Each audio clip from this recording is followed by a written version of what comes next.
Welcome to the Teacher of the Year highlight show for St. Lucie Public Schools, when we bring you introductions of the brightest and the best of our teaching field.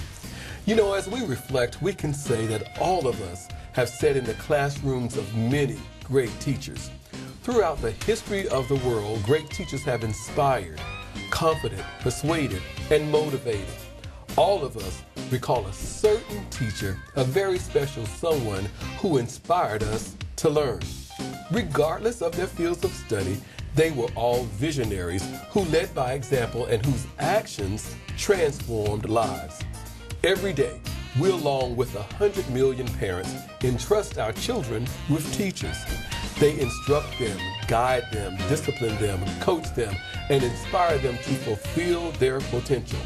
They teach social skills as well as social studies, self-esteem as well as spelling, citizenship as well as science, typing as well as tolerance, and enthusiasm for learning as well as content mastery. They're counselors, mentors, friends, disciplinarians, as well as masters of their subject matter. This program presents some extraordinary men and women whose timeless wisdom echoes the integrity, strength, character, and passion of educators all across our district and all across our nation. This program is a tribute to and for teachers and celebrates the special and often heroic role they play in the lives of students. This program is, in our small way, an opportunity to say thank you to those who educate, encourage, empower, and inspire the students of the world. And at this time, we're pleased to welcome Ms. Maureen Sennett, who is the Dynamic Teacher of the Year for Treasure Coast High School. Thank you. Welcome to this highlight show. Thank you very much. Joining us also is the wonderful Denise Rodriguez, who's the awesome principal at Treasure Coast. Ms. Rodriguez, welcome. Thank you. It is such a joy for us to have the opportunity to introduce some fabulous educators to our viewing audience here. So would you please tell our audience who you are, what grades you teach, as well as subject? I am Maureen Sennett. I am a 9th grade teacher. I teach freshman seminar and ACE general paper. What is this ACE stuff at Treasure Coast? ACE is sort of our answer to the IB program. We come through Cambridge University. And general paper is a course where I'm teaching them subjects about the world and writing. It's a big writing course where they have a test they have to pass at the end of the year.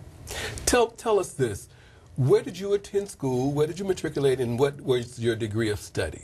I have a bachelor's degree from Stony Brook University in New York and a master's degree in education from Long Island University in New York. And what was your area of study? My bachelor's is in English and my master's is in social studies education. Wow. Okay. Now, have you always known that you wanted to be a teacher? I did. I really did. My favorite aunt is a retired English teacher, and I always thought that I wanted to be a teacher. But unfortunately, it was the 80s, and we were all going to be vice presidents of a corporation by the time we were 30. Understand. So I kind of took a different path, and I went into corporate America, and then I didn't start teaching until I was 30. As you reflect back, you mentioned your aunt. Is there another teacher or additional teachers that might have inspired you to teach? I always tell this story. Mrs. Beeman was my 5th grade teacher, and to this day I talk about her. She was amazing. In 5th grade, and think about how long ago I was in 5th grade. Right there with you. Okay. We not only read Macbeth, but we performed it for the entire school in 5th grade. She was just amazing, and every day I aspire to be, someday I will be as good as her. Every single day I think about Mrs. Beeman. Every single day I think about Miss Madison, who was my 5th grade teacher. Really? Oh, yeah. It's a pivotal life year. changer. Yes, life changer. Absolutely. As you think about teaching, since you are a career changer, what is now your favorite part of teaching? I love the kids. I really, truly do. I love being with them, talking to them, getting to know them, learning about their lives, and making a change. There's so many kids that come back to see me, to say hello and share with me, you know, graduation. Just 2 weeks ago, I had a girl come running across campus. She had gotten into her first choice college, and she hasn't been my student in 4 years. but I was the one she wanted to tell, because I was the one when she was a freshman that kept saying, you can do it, you can be anything you want, you just have to work hard for it. So I think that's for me, it's being with the kids. Mrs. Rodriguez, you get to experience this magic, this joy, this enthusiasm each and every day at Treasure Coast High School, the magic that is in Miss Sennett's class. When you walk into her classroom, what is it that you hear and what is it that you see? Well, she talked a lot about encouragement, and you're going to walk into her class and immediately you're going to feel that energy. You're going to see students that are working on authentic tasks aligned to their goals. That's the foundation of freshman seminar. She's encouraging her students to be able to reach for the stars. She is also very, very passionate, and she you never quite know what she is going to do to be able to plan her lessons, to be able to make sure that her students are engaged. As we think about a school-wide focus, what other activities is Ms. Sennett involved in?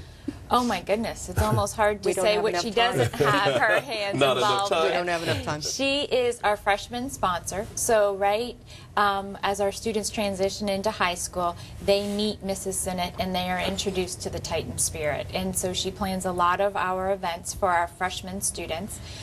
She also steps outside of her freshman academy to be able to plan events for all of our students, and that includes our fashion show.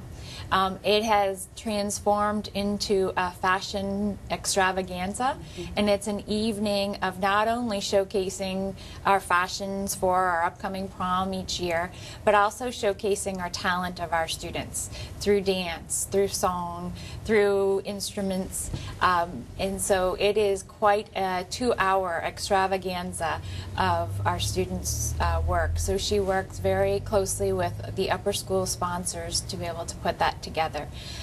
She's one of our lead mentor teachers. She's always taking a new teacher under her wing and showing them the Titan way. So we're very fortunate to have Miss Sennett for all of the things that she does at Treasure Coast.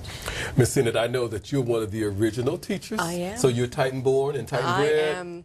I bleed black and gold. I do too. I do too. do. You know, I was a part of the school working with Dr. Helen Roberts Wild at that time, so I bleed black and gold just like you. I do. Tell me this: the students that you're working with have always been involved in technology. How do you naturally infuse technology in instruction?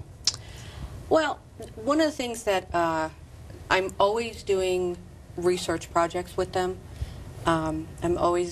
They need to know about the world, and they have a very small world view. So I'm always making sure that we're looking at documentaries and we're looking at videos and we're doing different things. One of the apps that I have on my phone, it's called Remind 101. I'm sure everyone uses it, but it's a one-way reminder for my students. I constantly update them with, don't forget, tomorrow your homework is due, and things like that. So I'm always looking for the different things that I can do with them and work with them to make sure.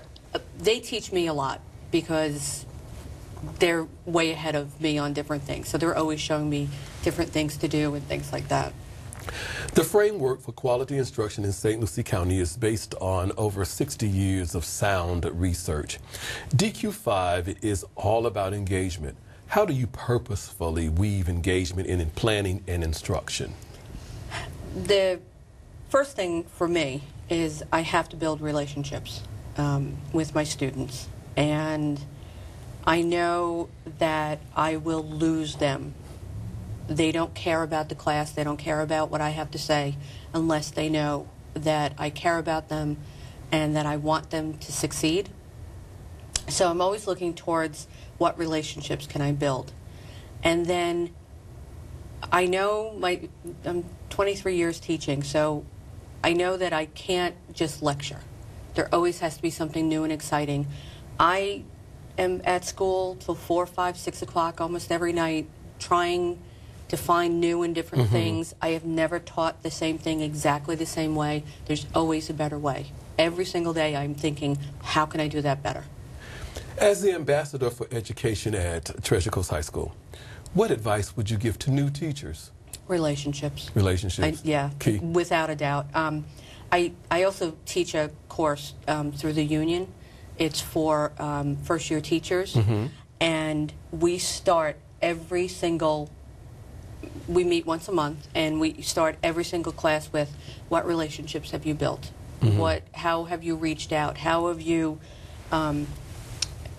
met with parents? What kind of phone calls? I tell my first-year teachers, for every phone call that you have to make about a student who is misbehaving, you have to make 2 for good kids.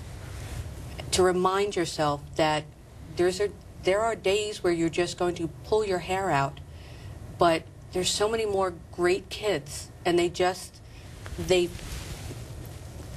for me, they fill my soul. And making those relationships are so key. No one's going to listen to you until they know that you care. Such a powerful statement. Yeah. They fill my soul. They do. They fill my soul. What advice would you give to students and or parents to help ensure that the child remains a success? Nothing's too hard. Everybody is good at something.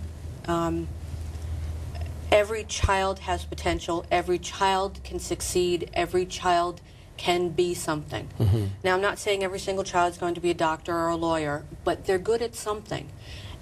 It's incumbent on us. We have to find out what they're good at and nurture that and steer them in the right direction, particularly in high school. We have 4 years to create these human beings who are going to rule our world someday. And it's on us to make sure that they're living up to their potential.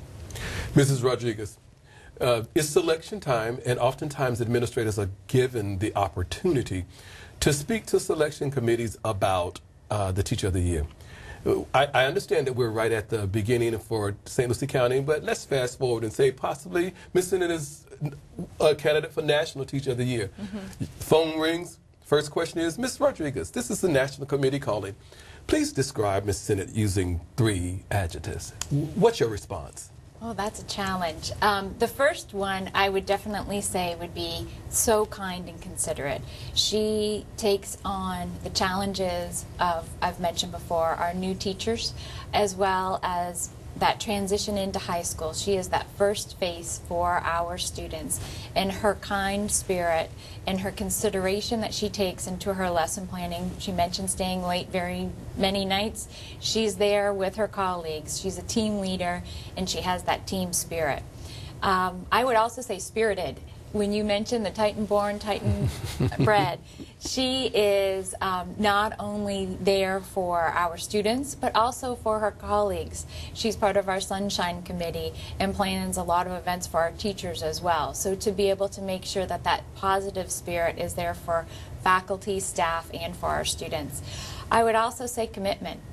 She is absolutely 100% committed to our students and committed to the success of Treasure Coast High School. That's a great teacher in the making. So the second question would follow up by simply asking, so what makes her the perfect candidate for this honor? She would be more than willing to inspire our teachers, both at the school level, the state level, and the national level, to be able to make sure that we build those relationships with our students and to be able to go above and beyond and find innovative techniques to be able to work with our most neediest students. She's a former reading teacher and has a toolbox full of strategies that are at her fingertips that she's very eager to share. So she would be a wealth of knowledge for all teachers. Ms. Sennett, teaching is the profession that teaches all other professions. So how are you preparing your students to be career and college ready? First of all, making them understand that you don't have to go to college. I would love for every one of my students to go to college, but not everyone wants to go to college. Making sure that my lessons are geared towards rigor and relevance, I guess is the words I want to use. Making sure that I am prepared every single day in the classroom for success for the rest of their lives. I hope that someday, 20 years from now, I'm the teacher that will someone will be sitting here and saying, who was the teacher that inspired you? And someone will say my name. Let me ask this question of you. When will you know that you are a success? That's a hard one for me because I have a hard time believing that, believing in myself sometimes, which I think is probably why I work so hard and I strive every single day to be better. When will I know I'm a success? When one of my students becomes president of the United States. Wow. And in his or her inauguration speech, they give me a shout out. I'll take that. Well, Ms. Sinnott, let me just give you the words of Patricia Neal when she said, a master can tell you what he expects of you. A teacher awakens your very own expectations. Thank you for the fabulous job that you do every day, awakening the expectations of the students that you teach at Treasure Coast High School, and congratulations on your selection. So much. Thank you to you and Ms. Rodriguez for joining us here on the Teacher of the Year Highlight Show. Very much. Thank you. Hey, Hard, what's this? That's my resignation letter. You're resigning. Why? Because you're constantly ignoring me? You're half as active as you used to be, and you eat stuff like this. You've been putting me under a lot of pressure lately. That's why I'm ready to quit. I forgot. I'll do better. Please. Don't quit on me. Okay. But remember, it's not what you say. It's what you do. Listen to your heart. Don't let it quit on you. Let's go for a walk. Uncontrolled high blood pressure could lead to a stroke, heart attack, or death. Get yours to a healthy range before it's too late. Joining us now from Weatherby Elementary School is Miss Nancy Meisner, who's the fabulous Teacher of the Year for the 2015-16 school year. Welcome to our show. Hello. Nice to meet you. Also joining us is the very wonderful principal of Weatherby Elementary, Mr. Michael Hissman. Welcome also, Mr. Hissman. Always a pleasure to be here, Dr. Perry. It is always a pleasure for the St. Lucie Public Schools to be able to introduce to our viewing audience the fabulous persons that have been selected as Teacher of the Year for each of our schools. So at this time, Ms. Meisner, I just want you to just introduce yourself to our viewers. Just let them know what grade you teach, the subjects that's entailed also. Okay. I teach at Weatherby Elementary. I teach 4th grade reading, language arts, and social studies. The reading is composed of fluency, decoding, comprehension skills. We teach, I teach writing there also. We're getting the kids ready this year for the FSA, and it's a little bit different than it had been in the past. So it's a challenge, and we're enjoying getting ready for that. And tell our audience what the FSA is. The FSA is the Florida Standard Achievement Test, and it's going to be a brand new one this year, so we really don't know exactly what it's going to look like, but we're working real hard to prepare the kids for the writing and the reading and the math, so they'll do really well. And for those persons that may not know, that's really what they may know as the FCAT. The FCAT. Yeah, there so you the go. FCAT's gone. Yes. Tell us, where did you go to school and what was your program of study? Okay, I started actually working in the school district in 1988, and I was a teacher assistant. And after a few years and being in some classrooms, I thought, I'm going to go back to school, and I went to Indian River Community College and then on to FAU, where I graduated with an elementary a bachelor's degree in education. When you think about that decision to become a teacher, what caused that to happen, or when did it happen? When did you decide, or did you always know? Well, when I was in high school, my mom had gone to a 2-year teaching college at that point, but never made it through. She ended up, the men came home from the war, and she got married to my father. And so she hadn't finished. So it was something, it was a goal that she always had for me. And when we moved down here and I started working in the school system, I realized that I could do this. After seeing a lot of really good teachers and a lot of really good classrooms as a teacher assistant, I realized I can do this. And so I started going back to school. Think to the time that you were a student as well as the time that you were working in the district. Do you think that there might have been a teacher that inspired you to be a teacher? Most definitely. Mrs. Linda Henkel was a 1st grade teacher that I worked with over at Mariposa. And going in there and seeing the kinds of things she did with the kids, just using real real-world problems in math, her background from her real life when she taught reading and language arts and writing. I thought, you know, I can do this. And so, yeah, she was very inspiring to me. So now that you reflect on your time as a teacher, what's your favorite part of teaching? I would say when I have a lesson that's really working well, a really well-planned lesson, and we're working hard to set our lessons up to the St. Lucie County framework. And when you have a lesson where you're reviewing in the beginning, and you got some really good steps, and you can see the kids are learning, I go home really excited thinking, you know, this is good. My day has been good because the kids got it. Aha moments are awesome when you see the kids really get it, but a really good lesson makes me feel really good about my day or my week. And once I see that the kids get the concept, or they've learned the standard, when I can see them apply it or ask me another question that takes it just a little bit deeper, then I feel a lot of satisfaction. Mr. Hitzman, you have the opportunity to witness those students getting it in Ms. Meisner's class every day. Tell me, what is it that you see and hear once you visit her room? I think the biggest thing I always look at is, you know, we're a Kids at Hope school. And with that Kids at Hope philosophy, I mean, Nancy just definitely exudes that each and every day, from whether it's working with the kids in the classroom or working with the adults that she so often chairs and works with in the school. It's that positive attitude that she has. You can go in the classroom and you can see the kids actively engaged, but not only actively engaged, but actively engaged in something that is very critical for their learning. So many times you see activities that maybe are not where they need to be, the rigor that we expect in St. Lucie County. You don't see that in Nancy's classroom because, again, as she said, she collaboratively plans, she implements those lessons beautifully, and she implements them with that Kids at Hope philosophy, I always say, because her kids love her, she's so positive with them, and she just makes them feel like they're important, each and every one of them, down to every individual in the classroom. So, I heard you use the word engaging, and I'm going to come back to that, Ms. Meisner. But I also heard you talk about the other work that she does with her colleagues. What other activities is she involved in on campus?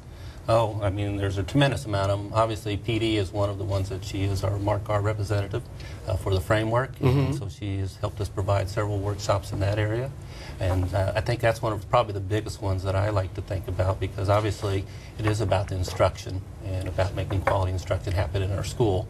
And Nancy's been able to bring that back and share it with our teachers and share it with the rest of our staff if we're larger. And again, that really carries over into the classroom each and every day.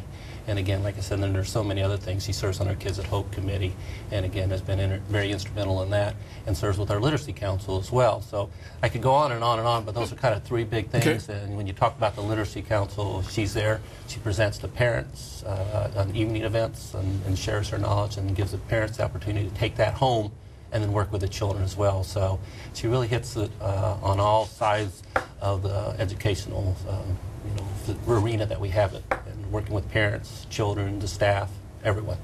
All right, Ms. Meisner, I heard him say that you're the Mark R rep. I heard him say that you're working with parents. We already know that you're doing a fabulous job with students.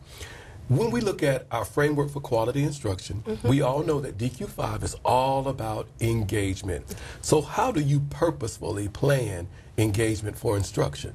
Well, first of all, I am a hawk, and a hawk looks around that room and then scoops in when necessary. Yes, scoops in when necessary and makes sure everybody is on tasks, because it's important to me that 100% are on task, because that's the way they're going to understand the standard that I'm teaching. Another thing that I do is right now I'm using the Centio system for responses, so I can monitor their responses. And through the smart board, you can find tests or create your own, and the kids have a little clicker that they use, and a question comes up on the board, and then they all answer. So you can see immediately who's getting the concept and who's not, and then going back and differentiating and finding another way to reach them if they didn't get it. Now, you started talking about the smart board, and you started talking about using clickers. How do you naturally infuse technology in instruction? we have our notebooks. Then and yeah, they're getting a little dated, but I love my smart notebook because I can set up my whole day on my smart notebook, and I can use PowerPoints from there. I can use visuals for the kids to look at. I can use games to put on, or just to present my scale and my lesson. When it comes to the computers that the kids work on for technology, we use ClassWorks now, and they do take their tests. Their ClassWorks mini bats on there, but I also put on a standard-based lesson, and I can be sitting at my table, and I have my own iPad, and on my iPad it'll show up whether or not a student failed a quiz or failed 2 quizzes in a row, and I can immediately go on and reassign an activity. So that, you get the data, and then you can see where they're going and reassign activities as necessary. As a Teacher of the Year, you naturally are the ambassador for all great things at Weatherby Elementary. What advice would you give to a new teacher? Well, I've had some student teachers in the past, and don't give up very easily. Lean on your cooperating teacher that you're working with. Lean on your team. And that's really the great thing about collaboration right now, is when you do have a new teacher on your team, you can make sure that that young teacher is well taken care of. When I came into the school district, we didn't have as much support as our program now that we have in the morning, that I had to go back into last year because I had left the county for a couple years. It's not Smile. What is our Shine? I'm sorry. Our new teacher program, and I went through that last year. And boy, when it comes to giving them support and teaching them the framework, those people are right on. What advice would you give to a student and or their parent to help ensure that the child remains a success? I would say communicate with the teacher. Set some goals. Let the kids know that college is absolutely going to be there for them. Set goals as short-term goals, long-term goals, and talk about their day, so that the parents understand exactly what the kids are doing every day in class. Mr. Hitzman, it's a pleasure for me to have this opportunity to meet and hear Ms. Meisner, but as a part of the selection, you might have the opportunity to describe her using 3 adjectives. What would your response be? Well, I think, again, the first one will be nurturing. When you think about an educator, the most primary thing that you want them to be is very, very nurturing. I would think that would be the first one. Professionally driven. Again, she is a person that takes her profession very seriously, puts a lot of energy and time and effort into it.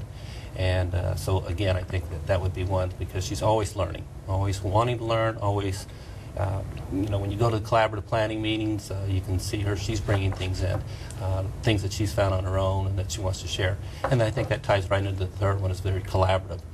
Again, she's willing to be a team player at all times, working not only when we're planning our lessons on a very routine basis at our school, but even after hours during school, and that would be the other thing. And again, I think I could pick a lot of adjectives that would really describe her, because she really is an outstanding person. But again, I think those 3, when I think about where we're at in our system in the schools, those would be 3 that truly make her an outstanding teacher for us. Driven, natured, and collaborative. So the follow-up question then would be, so what makes her the perfect candidate for this honor? Well, and again, I think it's a combination of all those things, and like I said, I could go on to lots more. But again, when we first interviewed, and again, I was fortunate to have her come back just a few years ago. The very first thing that I've seen from her is that she has that positive attitude, and I can do it attitude. And many times, throughout the days and times, things can be heavy and working on the loads. But she's always the person that I can count on, that no matter what's going on, she has that positive smile. Whether it's a child that needs that positive encouragement, whether it's a peer person that comes in, or it's whether her principal coming in and we have a conversation, I can always count on her to being positive, and I think the rest of it all kind of falls into place because she makes it so by keeping a great attitude 100% of the time about how important education is and how important education is to her children. Ms. Meisner, we know that teaching is the profession that trains all other professions. So how are you preparing your students to be career and or college ready? Well, the moment they walk in the door, we start talking to them about getting ready for school. What are your interests? What do you like to do? What do you possibly want to do for the future? We have student-led conferences, and since we are Kids at Hope School, we keep close contact with parents, and we talk to the kids a lot about what their hopes and dreams are for the future. And you know, if they start falling back a little bit, we remind them of the great things and the success they can have, and kind of pick up their attitude a little bit about that. So, when will you know that you are a success? I'm a success when my students are successful. It's not just when the test scores come back. It is the aha moments.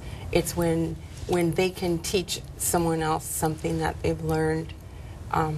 That's when I know that I've been successful. It's the hugs that they give you when they come back from school and they're in 5th grade and they come back. Will you mentor me? Will you help me?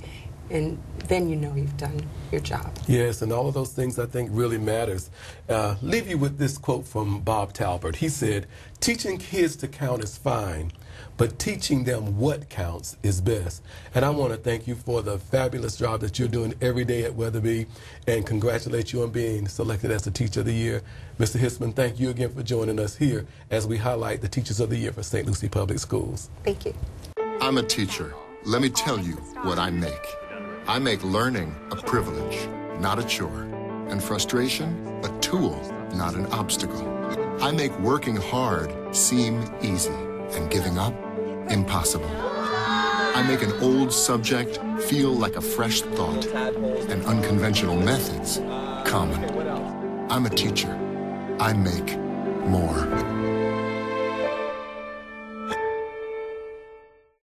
We'd like to welcome to our highlight show Ms. Kim Singley, who's the Awesome Teacher of the Year at Fairlawn Elementary. Welcome to the highlight show. Thank you. Thank you. And joining us also is Ms. Jennifer Hadeen, who's the fabulous principal at Fairlawn. Welcome, Ms. Hadeen. Thank you. Great to be here. Ms. Singley, this is our opportunity just to introduce all the wonderful teachers who represent so many other fabulous teachers, but have been selected as the Teacher of the Year to our viewing audience. So would you please just tell them your name, who you are, and what you teach, what grade you teach, and the subjects that may be entailed, even though it's elementary. My name is Kim, of course, and I teach at Fairlawn Elementary. I teach 2nd grade, and this is my 11th year teaching at Fairlawn. Tell us also, please, what school did you study at, and what was your area of study? I attended FAU. Go Owls. Yes. I'm K through 6 certified, and of course I have my ESOL endorsement as well. Okay. Have you always known that you wanted to be a teacher? I have not. When I first started I know. When I first started attending college, I took classes to become a paralegal. And after a few semesters, I realized that wasn't me. Okay, it's okay. Welcome to our area. And then we had our first daughter, and I wanted to be a stay-at-home mom. So in order to do that, I provided childcare out of my home. And as I watched those children grow and become curious with learning, I decided to go back to school. And it took me 8 long years to receive my degree because I went to school at night and worked at home during the day and took care of our children. So. When you think back to that decision to become a teacher, let's go further back. Do you think that there was some teacher that you remembered that might have inspired you to become a teacher? There were a couple teachers who stand out. A teacher at St. Lucie Elementary, his name was Mr. Bouse. And then, of course, the wonderful principal at White City Elementary, Mr. Burleson. So those 2 individuals really stood out in my mind. But I would have to say it would be the teachers of our children, my personal children, that really inspired me to take it further. So now that you are the fabulous teacher and the wonderful representative from Fairlawn, what is your favorite part of teaching? That every day is unique and interesting. You never know what they're going to share with you. Or what you're going to get. Yes, and just to watch them grow and the progress that they make from the beginning of the year to the end of the year. The students that you're teaching have all been born with technology at their fingertips. So how do you naturally infuse technology in instruction? Well, I am a visual learner, so I try really hard to incorporate, using technology with my lessons. So we are doing point of view right now, so I actually used YouTube last week to give them some little background knowledge and discuss points of view. We also use all of the programs that we have available to us, Destination, of course, and then I have a couple reading programs that I purchased with money that I had donated to my class, Raz Kids, which is a reading program that they can access at home and use with their parents. Ms. Adine, yes, sir. You get to witness this magic each and every day with Ms. Singley. I do. So tell me, what is it that you see and hear when you go into her classroom? When you go in Miss Singley's classroom, it's when you're having a bad day, it's the place you want to be. So, you go in, her room is always calm. She's always got students working together. One of our school's initiatives this year was cooperative learning, and she has completely embraced it and has her kids working together, and everybody knows their roles and really helps those kids. She is our ESE inclusion teacher, and walking in that class, I promise you wouldn't even know which students are ESE because they're all equally treated and they're all working hard on stuff that she has given them with very clear expectations. She pulls small groups constantly. There's probably very few times I go in there that she's not working one-on-one or one-on-two with students, and the other students are all working diligently on very focused material. She does use a lot of technology. She doesn't say it, but whenever you go in there, we've all got the document cameras and all. She's always got that going on. She uses them continuously in her classroom, and she's always got kids on the computers in the back of the room, and even technology you don't plug in. They have response boards that are always going and all that kind of stuff. It doesn't always have to plug in for her to be using it. So, it's just a nice environment. I don't think I've ever heard Miss Singley raise her voice. She has such high expectations for the behavior that she so clearly teaches at the beginning of the year. Her students like its own little community, and it just kind of works so well for her every year. What other activities is Miss Singley involved in at Fairlawn? Well, she has been, for the last 2 years, our team leader for second grade, which she's done a wonderful job at. She's also one of our new teacher mentors. We have 2 newer teachers on her team, and she's worked really diligently to help them along through the process of learning how to become better teachers and hone their skills. She also is leader of our student council. She gets all of the voting off the ground and the posters and the speeches organized, and then she has the student council do things like food drives for the Treasure Coast Food Bank. She has organized walks for the autism walks for our school. She has led that and participated in that, and so she's very active all over the place. I'm trying to think if there's anything else. There's probably more that I'm forgetting. I'm sure. There's tons. Teaching students, mentoring new teachers, club sponsorships. It takes a lot to juggle and manage it. But when we get back to the classroom, we focus on our framework for quality instruction.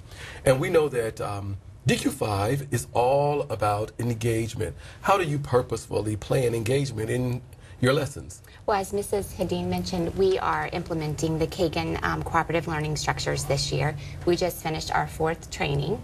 So I had used Kagan a little bit in the past, but just things that I had learned from my colleagues. So I would have to say engagement in my classroom this year has completely changed. I love to have the students work together because they're constantly talking and sharing and bouncing ideas off one another and coaching one another. And it's been an eye-opening experience for me because the noise level is a tad bit different than it has been in the past. But it's wonderful because they're talking about their lesson. Talking about learning. Yeah. Talking about learning. As the ambassador for education at Fairlawn, we already know that you're mentoring teachers. So what advice do you give to new teachers? Oh my goodness, how much time do we have? I would have to say, most importantly, just establish that relationship with your students and learn their interests so that you can have real conversations with them so they feel like you care about them and you want to nurture them. I would say to them, breathe, most importantly, and don't be afraid to ask for advice. Ask to observe other teachers, watch them, learn from them, ask them questions. So, and just don't lose perspective. Why did you become a teacher in the first place? Don't lose sight of that. What advice would you give to a student and or their parent to help ensure that that child is a success? To my students, I tell them on a daily basis, you have to try. You have to try. At the beginning of the school year, I had a couple of students, I would put an activity down in front of them and they'd say, I don't get it. And I would say, well, let's talk about it. Let's look at it. And just like that, they'd go, oh. So I just tell them, we have to try before we say, I don't get it. And let's change that little phrase to maybe, I'm not sure about this, or I don't quite understand. Can you help me? Nothing beats a failure but a try. Yeah. And I tell my parents, be involved. And I have an open door policy with my parents. They have my cell number. I email them on a weekly basis. I'm there for them. I'm there for their children. And just be involved and have conversations with your children about what they're learning. Mrs. Hadeen, I'm enjoying my conversation, listening to Ms. Singley speak, but as part of the selection process, you may have an opportunity to speak, and the first question the committee will ask you is, please describe her using 3 adjectives. Your response? Kind, patient, and happy. Kind, patient, and happy. They're going to have a follow-up, of course. Okay. They would ask you, so what makes her the perfect candidate for this honor? I think a lot of things do, but for me, the fact that she loves what she does, she's passionate about what she does, she is involved in the community, she takes care of her team, she mother hens her kids, her colleagues, but you know, more than anything, she really is the epitome of what an elementary school or school teacher should be. They're not there for any reason other than the students, and every day she just wants her students to learn more than they knew yesterday. Then they'll give you a last open-ended question, and they will say, okay, is there anything else that you may want to share with us about your wonderful Teacher of the Year? Well, I will share that she has a passion for ESE students, especially students on the autism spectrum. She has recently started to take classes to be certified in that area because she does feel that she needs to understand them better so that we can service those students a little bit more accurately within our system. And so that alone will speak volumes about her personality and where her heart is at all times. Ms. Singley, here we go. We understand that teaching is a profession that teaches all other professions. So how are you purposefully preparing your students to be career and or college ready? Well, we have, my husband and I, we have 2 children in college at this time, and when we have conversations with them about their day, we still do that every night before they go to bed, what I've learned from them is it's conversations about, Mom, I have a project due, or I have a paper due, or I have a presentation. So I think being college ready is not really about taking a test. It's being able to express your opinion and listen to someone's opinion with an open mind and have wonderful listening and speaking skills. So when will you know that you are a success? I think, that's a tough question. I think I would feel like I'm a success when my students leave me at the end of the year and they are strong readers, and I am confident that they will do well in 3rd grade. But I think in order to be a success, I always have to be a student myself, learning and figuring out ways to better engage my students. Well, Ms. Singley, Colleen Wilcox told us that teaching is the greatest act of optimism. Thank you for being so optimistic about instruction and about the wonderful students that you work with each and every day. And thank you for being a great ambassador for education as well as for Fairlawn Elementary. Ms. Hadeen, thank you for joining us. Ms. Singley, thank you also for participating on this highlight as we highlight the Teachers of the Year for St. Lucie Public Schools. Thank you. Thank you. What do you think it would be like to teach? Chances are, you have no idea. Teachers today are breaking down obstacles, finding innovative ways to instill old lessons, proving that greatness can be found in everyday places, and that you don't need to be famous to be unforgettable. That's what it's like to teach. Joining us now is the awesome Teacher of the Year from St. Lucie West Centennial High School, Mr. Jesse Strill. Welcome to the show, Thank you, Chef, if I may. Absolutely. Thank you very much. Great. And also the wonderful, awesome, terrific, magnificent principal at St. Lucie West Centennial High School, Andrea Potwell. Ms. Pop, welcome to the show. Thank you very much. Glad to be here. It is always a pleasure for us to be able to introduce the Teachers of the Year to our viewing audience. So, Chef, if you would you tell everybody who you are, what grades you teach, the subjects that you teach as well? Yeah, my name is Jesse Strell. I'm a culinary arts instructor at Centennial. I've been there for about 9.5 years. I teach culinary 1 through culinary 4, grades from 9 to 12.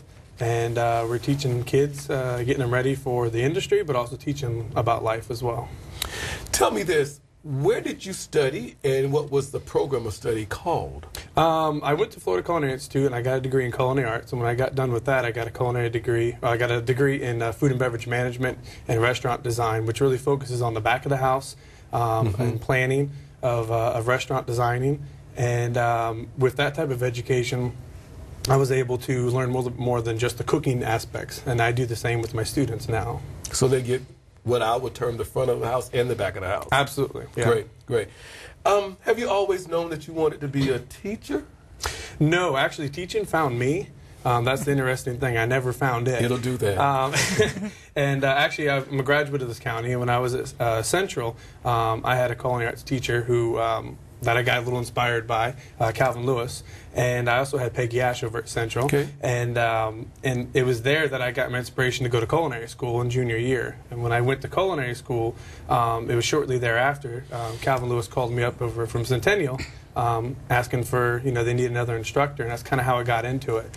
And it's been a ride. I've heard you mention the names Chef Lewis and Chef Ash. Is there anyone else, or was it just those two that actually inspired you to teach? Those two in the teaching aspect. I knew I always wanted to teach at some point, but I definitely thought I was going to be a lot, older, and I also thought I was going to be more on the college base. I never thought I would teach in the high school level. Using technology in culinary, how does it naturally lend itself to be infused in instruction? With the culinary business, technology is always evolving. It's really, we take our kids to a food show every year just to learn the different techniques and the different technologies that are being used. Within my classroom, I let the students use cell phones because it's a calculator, it's a camera to be able to take pictures of their dishes. It's also to compare and contrast different items within recipes. So we utilize their phones in a good aspect, not in a bad aspect. That's traditional in classrooms where they're texting and different things like that. But we also have PowerPoint presentations we do with the students. We do a lot of different videos.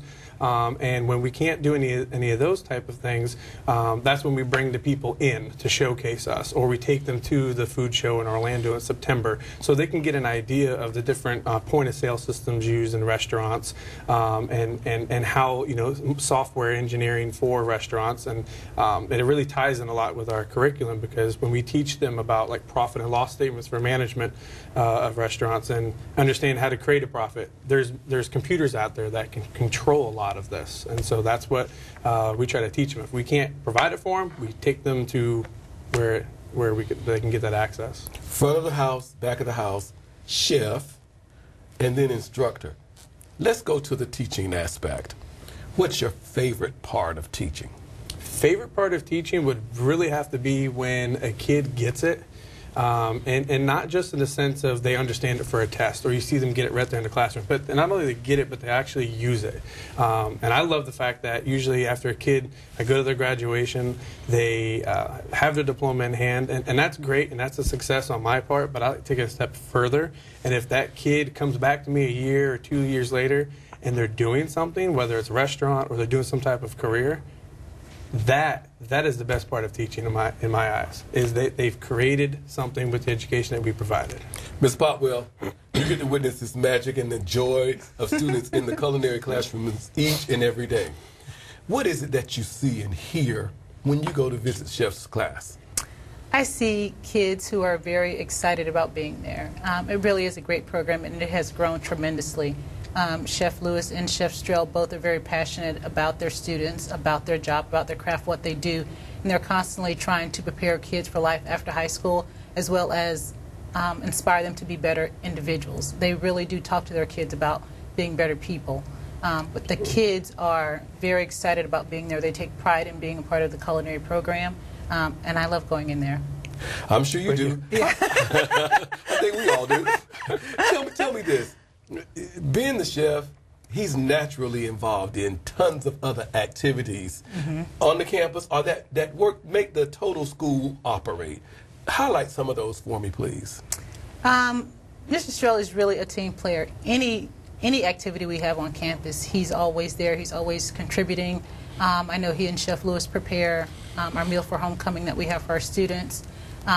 They're really a plethora of things. I really can't name one or two because he is involved in everything and openly, and he never, anytime he's asked to do something, he receives it, and he's really great to have on campus.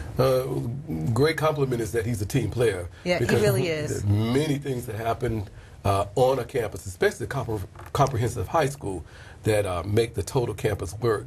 Chef, we have an awesome framework for quality instruction. DQ5 is all about engagement. And being in the culinary class, it naturally leads itself to being engaged. Kids like to cook, kids like to eat. How do you purposefully plan for engagement, do it for instruction? Engagement, I actually like the full circle of life happening in my classroom. What I mean by that is graduated kids that have done something within the culinary field, I have them come back. Well, actually, I don't have them. They come back just to see me, and then I usually put them to work. And as long as we get some paperwork put onto them, they come in, they talk to the students, and they kind of inspire themselves. It's really good and really kind of cool from the high school kids' point of view to watch the end product, to see the end product. Because the kids are experiencing the work that's put in to that end product, but they never get to see the end product. And I think it's very important that they can see a kid who went through our program, who went to culinary school, who's working somewhere. We have had students that, we had one student work with Donald Trump. He now is the sous chef over at Frenchman's Reserve down in Jupiter. We have another kid who works for Jupiter Country Club. We have several kids that work on cruise boats, and we have these kids come back in some way, shape, or form connected to the culinary business to inspire those kids. To me, that's what it's really about. That's the engagement right there. As for instruction in the classroom, I always connect it to real world applications. I think real world is what speaks in today's generation with the students that we have, and it's connecting it to how they can use it. These kids are why kids. They want to know why they have to learn something and what is the purpose of it. And I think that's the most important aspect of teaching, is to connect that why. Why do I need to learn about a profit and loss statement? Well, it can get you a really good job running a restaurant, making really good money. So that's engagement to me. Bringing in colleges to come in and speak to the kids. We just hosted Johnson & Wales and Lincoln Culinary Day, where the kids were able to come in and work with college kids and work with the instructors from the college. So that's all part of the engagement. Ms. Potwell and the administrative staff is bringing on some new teachers, and of course, as the teacher of the year, you're the ambassador for the school. What advice would you give to a new teacher? My biggest advice is to get to know your students. Get to know them. Get to know what's going on in everyday life. Greet them at the door. I can look at one of my kids right now and know when they're not feeling good. I know when they're having a boyfriend or a girlfriend issue, and just by respecting what's happening in their personal lives, not going in too deep, but just understanding on the outside that affects their school. Why are they having a bad day? Why do we have our head down? That's huge. You get a lot of respect, and with the students, you give respect, you receive that respect back. What advice would you give to a parent to help them ensure that their child is going to be a success? Be a part of your child's education. I think that's the most important thing. Hold your child accountable. Don't do it for them. There's some parent-teacher conferences I go to, and the parents doing everything. And I'll pull them aside and say, well, why don't you suggest maybe that the kid takes the notes from the meeting, and then you can read them afterwards. Why don't you have that kid be responsible for their actions? I think that's really important, that the parents let the students, let the students run their own school and their own lives, but also holding them accountable for those actions. Ms. Potwell, during the Teacher of the Year selection process, principals have an option at times to speak about the candidate. The first question that may be posed to you is, describe Chef using 3 adjectives. Dedicated, caring, and I would still have to say team player. It's just so important. now that he really always wants to be a part of, and he does it with a smile. Dedicated, caring, and his team player. So the committee naturally will come back with a follow-up, knowing those 3 adjectives that you've purposefully chosen. What makes him the perfect candidate for this honor? Mr. Strell, he not only contributes to Centennial High School, but he contributes to the community. He recently formed a collaboration with Kaiser University, in which we have a guard now at Centennial. And we collaborate with their nutrition students, if I'm not mistaken. That there is a partnership that it will be an ongoing process throughout the year. And that's a perfect example of not only contributing to our school, but contributing to the community. And he also works with mustard seed in preparing turkeys over the Thanksgiving break. I think we've done up to 300 maybe in the past. I think 150 this year.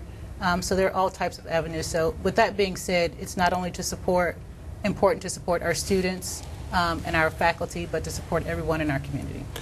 Chef, here's an easy question for you. How are you preparing your students to be career and or college ready? Preparing them mostly when I say career, I don't just mean in the culinary aspect, but for life. We have 4 levels of culinary from 1 through 4. First year, we really focus on safety, sanitation, but we focus on, towards the end of that school year, on portfolios, resumes, cover letters. We hold job interviews in the class where one student is the employer, the other student is the possible employee. Then in culinary 2 and 3, we focus on a national curriculum called ProStart, and it's a school-to-career program. It gets them college credit, college readiness. They learn all aspects of the culinary industry, and they also learn a lot of business management as well. As they progress into culinary 4, and then they finish out that year as a senior, they have all the education and industry certifications that we provide as well, which is ServSafe. It's by the National Restaurant Association, and it's actually a management certification, and the kids have an opportunity 2 different times to get a hold of that. So when they leave, they have an industry certification that they can go straight into the workforce, or they can go straight to a college and they actually get college credit, anywhere from 3 to about 9 credits, where we have articulation agreements with various culinary schools throughout the country. Here's my final question that I'd like to pose to you. When will you know that you are a success? I know I'm a success when those kids come back after graduation, just like I was saying earlier in the program. When they come back and they've made something of themselves, that's where I get a little greedy and I get really happy. Other than that, it's about the students. It always is, always has been. If they don't have success, then I'm not doing my job.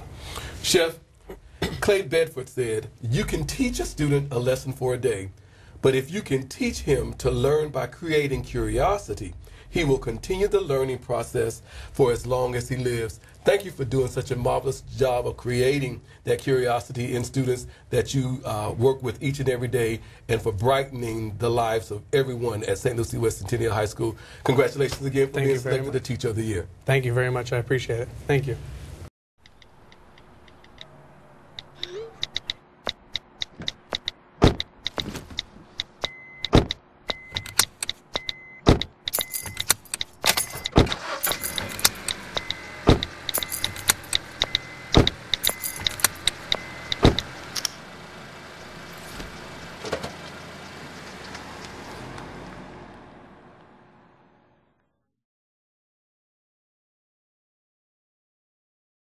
At this time, we want to welcome to our highlight show Miss Ashley Bahari, who's the Dynamic Teacher of the Year for Manatee K-8 School. Welcome to our show. Thank you. Also joining us is the fabulous principal for Manatee, Miss Lily Beauchamp. Hello, Dr. Perry. It's a pleasure to have you both on our highlight show, where we spotlight the fabulous Teachers of the Year for St. Lucie Public Schools. So with that, would you please introduce yourself to our viewing audience? Make sure you tell them what grade you teach as well as the subjects. Thank you. As you said, my name is Ashley Bahari. I teach 4th grade at Manatee. This is my 2nd year teaching 4th grade. Before that, I taught 2 years in 5th grade, and then I also taught in 6th grade as well. Elementary school and middle school. I told Ms. Beauchamp that it seems like I'm going down from 6th to 5th to 4th. Should I expect kindergarten in my future? Eventually, you'll get there, so you have the whole spectrum. I do. Where did you attend school, and what was your area of study? I went to Hiram College in Ohio, and when I was there, I studied education. I focused on middle childhood, and I earned my license in 5.9 math, 5.9 English, Right now I have my K-6 elementary, I have my reading endorsement, and my ESOL endorsement. So, did you always know that you wanted to be a teacher? I didn't always know I wanted to be a teacher. When I was in 8th grade, I had an amazing teacher who had really high expectations for me. It was the first time I ever got a B in a class, and I was died, didn't you? Devastated. I really was. And she didn't change it because I cried. You know, she didn't change it to an A. And those high expectations made me want to have the same expectations for my students. So, that 8th grade teacher, we would say that she inspired you. Was there someone else that inspired you to be a teacher? She absolutely inspired me. I would say the whole education department at Hiram College did an excellent job of preparing me for my current position and probably any other future positions I have. Jen Miller was my middle childhood methods teacher. Matt and Roxanne Sorick, Eileen Vance, Don Gunther. They just have a really great program going there, and they're great teachers themselves. And they also inspire you to be a teacher. They would go beyond what they already know, and they were lifelong learners, really. And I learned a lot about implementing technology and really how to cater to students in the middle childhood range. Speaking of technology, how do you naturally infuse technology in instruction? I use the smartboard software that we have on the computer to project when I'm teaching math and writing, and I think that's a real reason why some of our math and writing scores have improved, is because the students can see it up on the board. I'm not getting in their way. They see I'm back at my computer writing on my tablet, and it's projected for them, and I'm able to demonstrate all the steps in math and in writing. So what's your favorite part of teaching? My favorite part of teaching is when the students look at me and say, I got it, that makes sense. Sometimes I'll explain something, I'll get through the whole lesson, and I'll say, boys and girls, do I have any questions?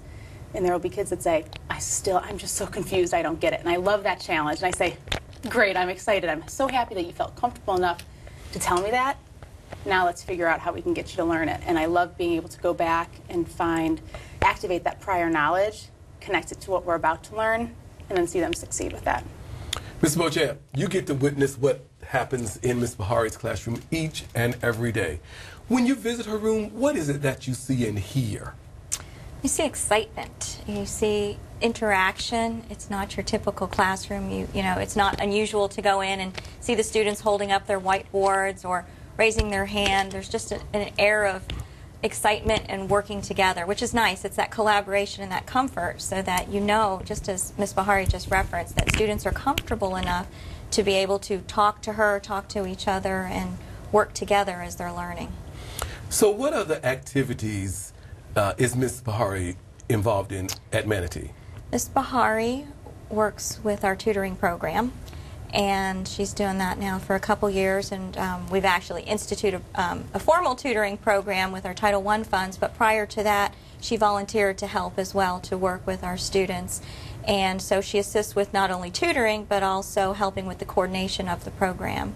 And she wouldn't say it, but she's also an athlete, so on our superstar kickball team, and just being an active, you know, as part of our wellness program, you know, so as we kind of joke about it, you know, we do have that wellness factor at Manatee Academy too, and Ashley is a part of that, which is great. She's encouraging her peers as well.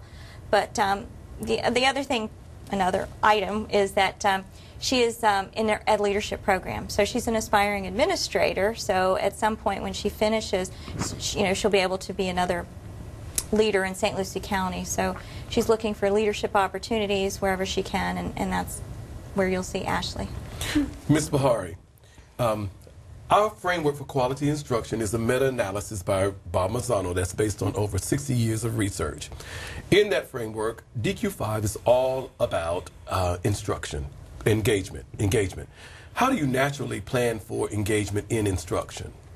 Well, first of all, you have to. And if you don't plan for it, then you find yourselves with the students sitting there for 20 minutes looking at you, going, I didn't get any of that, and I'm going to need to reteach it again. Some ways that I do that, I manage response rates. We're pulling sticks, I'm doing ABCD, stand up, put your hand up, different activities that get the kids moving.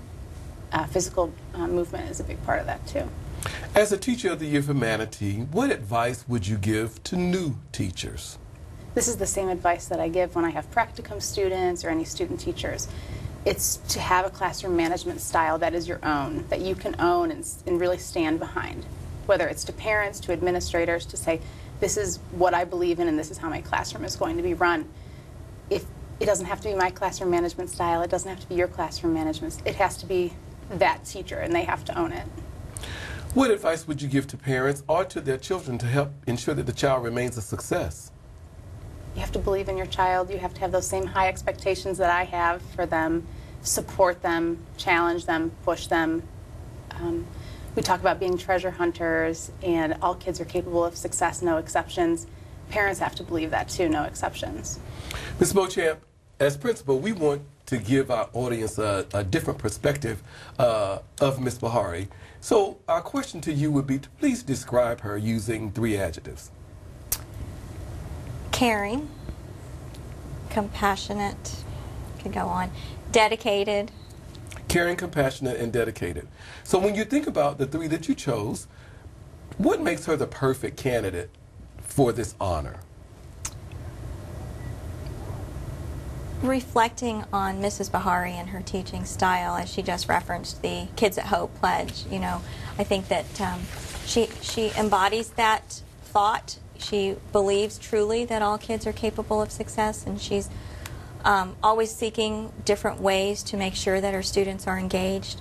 She's a leader. She's a leader in our school community. I failed to mention before, but she's also a team leader. And part of what we did when we moved her to 4th grade is put her in that leadership role where she could be a mentor to other teachers. So she just embodies all of what you would look for in a Teacher of the Year. Is there anything else that you want to tell us about Ms. Bahari?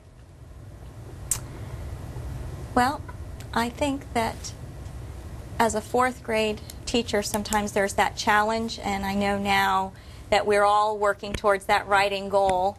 But you know, as listening to her just now talk about her other teachers and who inspired her to be lifelong learners, just listening to her talk about how her college professors inspired her to continue that. And that's what I see with Mrs. Bahari, that she's constantly looking for new challenges. And, you know, being a team leader with a diverse group of teachers, there's always that challenge. And she has certainly embraced it and exceeded any kind of expectation I could have as a principal. Mrs. Bahari, is there something new, something different or exciting that you're working on this year? Well, I've had the great opportunity of being able to go to Orlando for a few days to go for Right from the Beginning and Beyond training, and that allowed me to really open up some of my writing skills and be able to share that with the teachers in my team.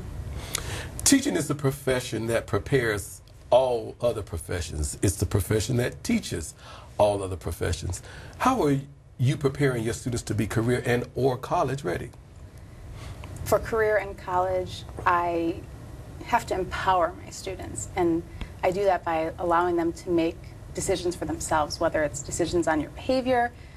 I might give them a rubric and allow them to choose from a couple different assignments. What works best for you? Communicate to me that you know the material, but I empower them in that way. So when will you know that you are a success? My students have to be a success for me to be a success. And sometimes that, for some students, that might be getting a 5 on the FCAT.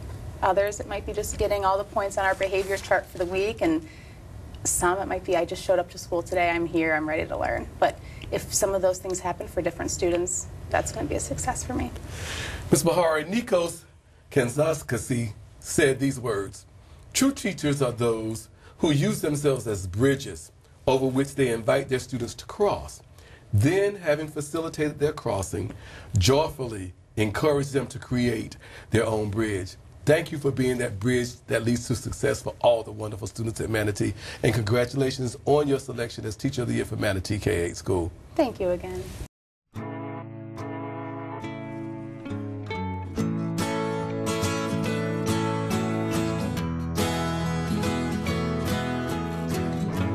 Wake the sun, tell him that I've begun to dream of things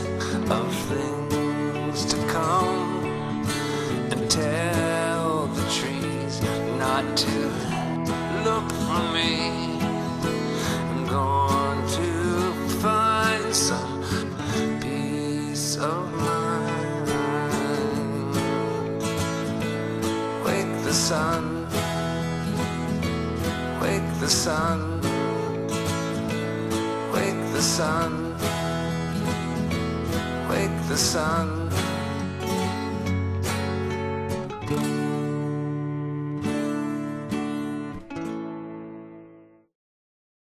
At this time, we'd like to welcome Miss Michelle Smith to our Teacher of the Year highlight show, who's the dynamic Teacher of the Year for Mariposa Elementary School. Ms. Smith, welcome. Welcome, thank you. Also joining us is the awesome principal for Mariposa, Mr. Craig Lowe. Thank you, Dr. Perry.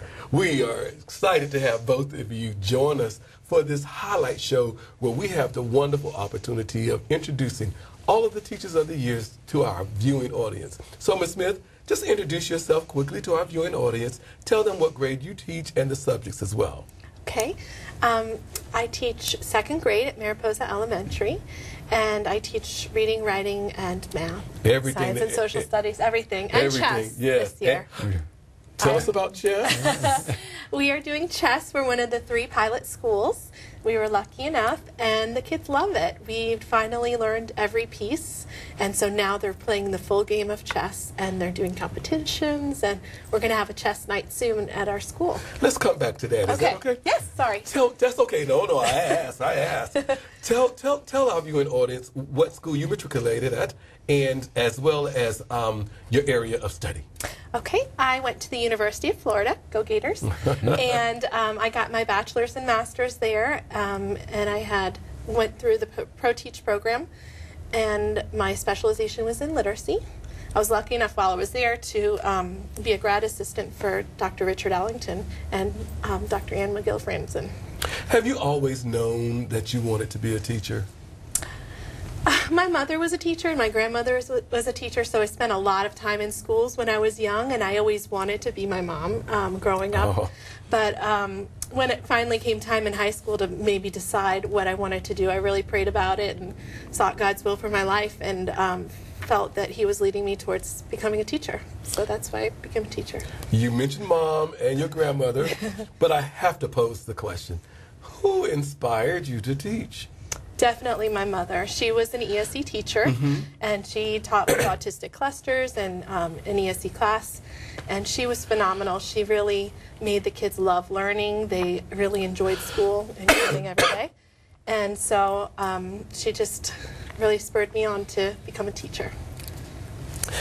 How do you naturally infuse technology in instruction? Well, I have a CAV system. I'm one of the lucky people. So I'm able to have a document camera, and also I use internet in my classroom as far as award reading online and United Streaming and SumDog for math as well. So we're able to utilize all those things in my classroom for centers and things like that. Let me also ask you, what is your favorite part of teaching? I love teaching reading and writing. I would say language arts is my favorite because I get to tell stories and use children's authors as mentors to kind of teach them how to write and also teach them about reading at the same time.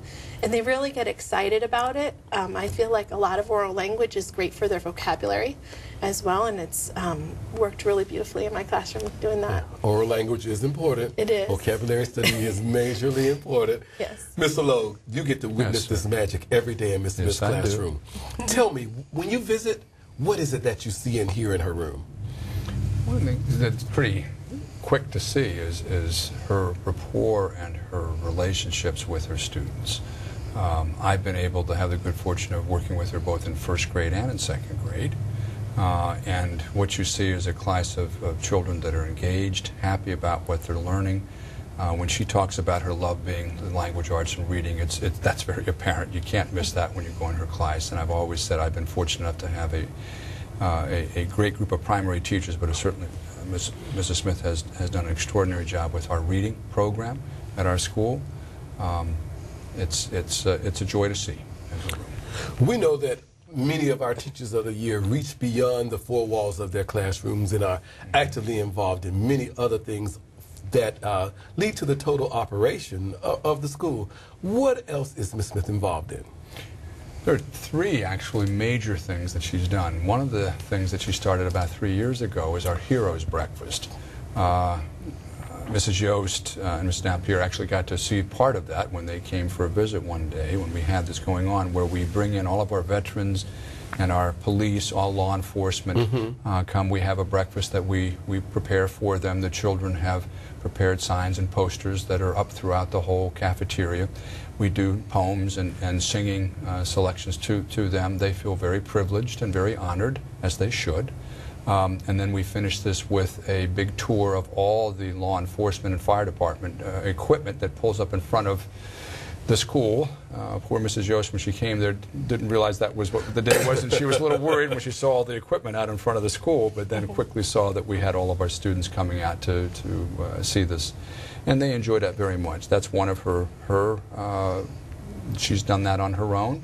And we're now in our third year of doing it. The other thing that she started at our school are backpack buddies, and then we brought in grace packs. Okay. Both of those are things that help our families in need, that are food needy, and we've been doing that now for over a year, plus actually a year and a half, and it has been very well received within the community. And that's all because of Mrs. Smith. Mrs. Smith, DQ5 on our framework for quality instruction, it's all about engagement. How do you naturally plan for engagement in instruction? I really think about their interests and backgrounds and try and play into those when I make up my lessons. So I make sure that I incorporate multicultural literature from different socioeconomic statuses as well, so they can kind of feel like, okay, that could be me in that book. Also, just try and make it fun and exciting with experiments and a lot of hands-on curriculum. Make sure I give them a purpose for it. Why are we learning it? Not just for nothing, but because we want to be able to do this at the end. As the Teacher of the Year for Mariposa, you're the ambassador of education. What advice would you give to new teachers? To really teach your kids to be independent and resilient. Carol Ann Tomlinson says that you need to provide a lot of affirmation and help them set goals, and then provide the support to get them there. And I think that's really important, because they need to know that if they fail at one thing at one time, it's not the end. They have to be able to keep up, get up and try again. And also make sure that they're independent and that they learn even from a young age to become independent with their reading and writing and kind of self-motivating. What advice would you give to a student or a parent to help ensure that they are a success? I would say for the students to set goals for themselves and have short-term and long-term goals. We have goal folders in our classroom for writing goals, reading goals, math goals, so that the kids know this is where we're headed and this is what our goal is for the next quarter or for the next week. I'd say for parents just to get involved, because I think the more that they're involved, the more the kids know that they value education and that they feel like they should try harder to make sure they're successful. Mr. Logue, as a principal for Ms. Smith, oftentimes you have an opportunity to speak to the selection committees. Let's say we're at the national level and the committee is calling you. Their first question may be, Mr. Logue, please describe Ms. Smith using 3 adjectives. Your response would be? First would be creative. I think she's a very creative teacher. Second would be fun, because the kids enjoy her instruction. And I guess the third would be a leader. She's a leader at our school, and she's been a great chair, and she continues to do a great job with that at both levels that I've worked with her at 1st grade and 2nd grade. Creative, fun, leader. The follow-up question naturally would be, so Mr. Logue, knowing that, what makes her the perfect candidate for this honor? I think it's the balance that she has between what she instructs in the classroom and how she takes that beyond that. She encompasses the whole child, and in doing so, that gives us a better chance of success. She knows how to work with the family. She knows how to work with the child. She knows how to bring things engaging to the children and have them get excited about it. If I've seen once, I've seen hundreds of times in her classroom, big smiles on their faces. They learn to be able to do something that they weren't sure they could do. But that's something that is extraordinary about Mrs. Smith, and that is how the whole family is involved when she teaches. Ms. Smith, how are you preparing your students to be career and or college ready?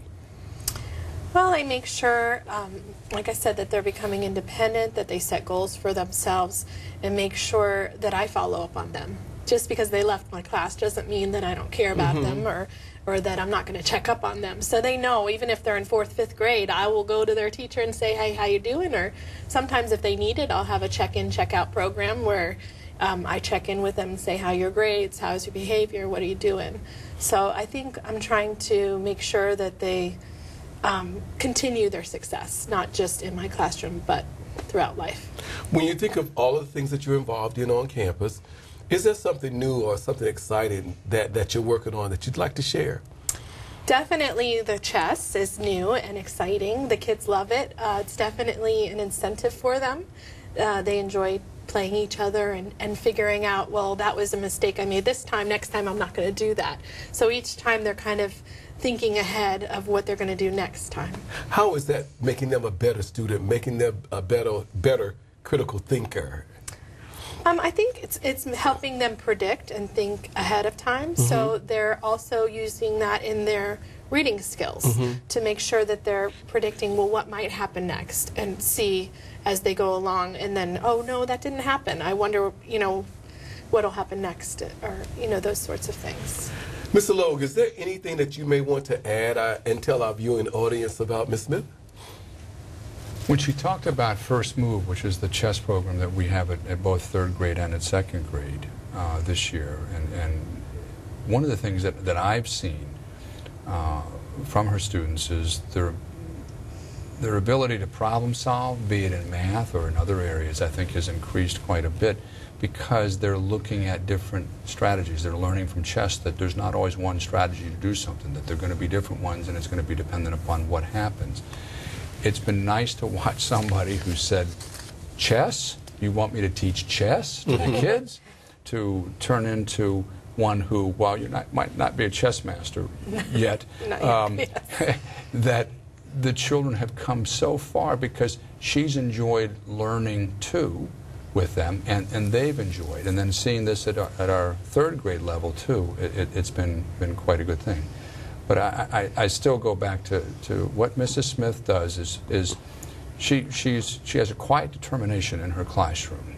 Not that you're quiet, but it is one of those things that the kids feel it's a calm class, and it's one where there's a tremendous amount of learning that takes place throughout the day.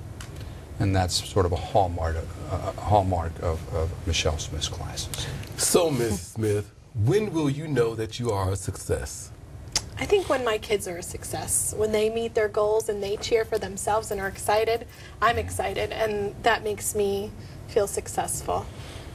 The old Japanese proverb says, better than 1,000 days of diligent study is one day with a great teacher. Thank you for the great job that you're being, the great example that you're being for everyone, and being the great teacher for those awesome students in your classroom every day at Mariposa. And congratulations on being selected the Teacher of the Year for your school. Thank you so much. I appreciate it. Listen to me. I am captain of the track team. And if I'm late, She doesn't really think she's going to get out of here, does she? Be nice. She's new. Hello, is anyone there? Ugh! Wow. Even from our standards, you look awful. Oh, sweetie, what happened? Me? My friend Becky got to talk to this super cute boy, and I tried to act like I wasn't jealous, but I so totally was. And then out of nowhere, this concrete barrier just popped up. Maybe it was a semi. You mean you were driving? Yeah. I mean, I know the whole eyes on the road thing, but this was a super important text. Maybe you have to know, Becky. Texting? Great. But it was only like 5 seconds, and I'm a really, really fast texter, so it wasn't even a big deal. Actually, has she texted me back yet? Wow, I get like no bars in this place. I wonder if they have Wi-Fi here.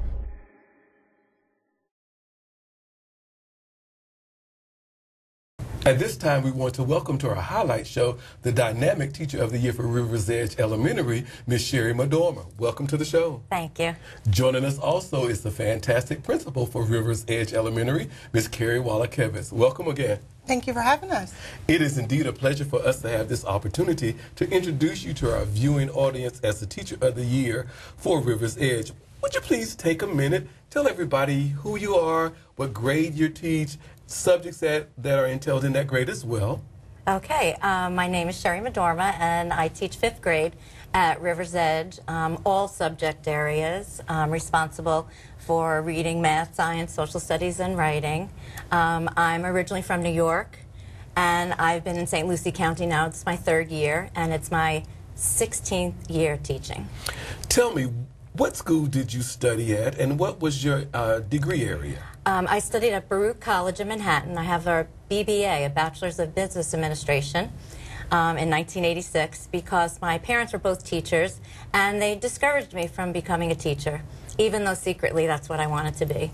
And my father basically refused to pay for a teaching degree. So I ended up with a bachelor's degree in Business Administration, Personnel Management. And after a year of working in Manhattan, I basically came home and said to my father, could I please sub in your school? And haven't looked back. So you always knew you wanted to be a teacher? Yeah. Who inspired you? My father. Your father? Yeah. Oh, wow. That's great. So tell me, since you always knew that you wanted to be a teacher, your father inspired you, what's your favorite part of teaching? Well, I love reading. Reading is my passion, and in 5th grade, I find that this is a year that many children read a novel from beginning to end for the very first time. I know that's surprising to a lot of people, but a lot of children don't read what they love. And when they come into my classroom, I have a huge classroom library filled with the latest and the greatest. And on the first day of school, I told them, in this classroom, you'll only read what you love.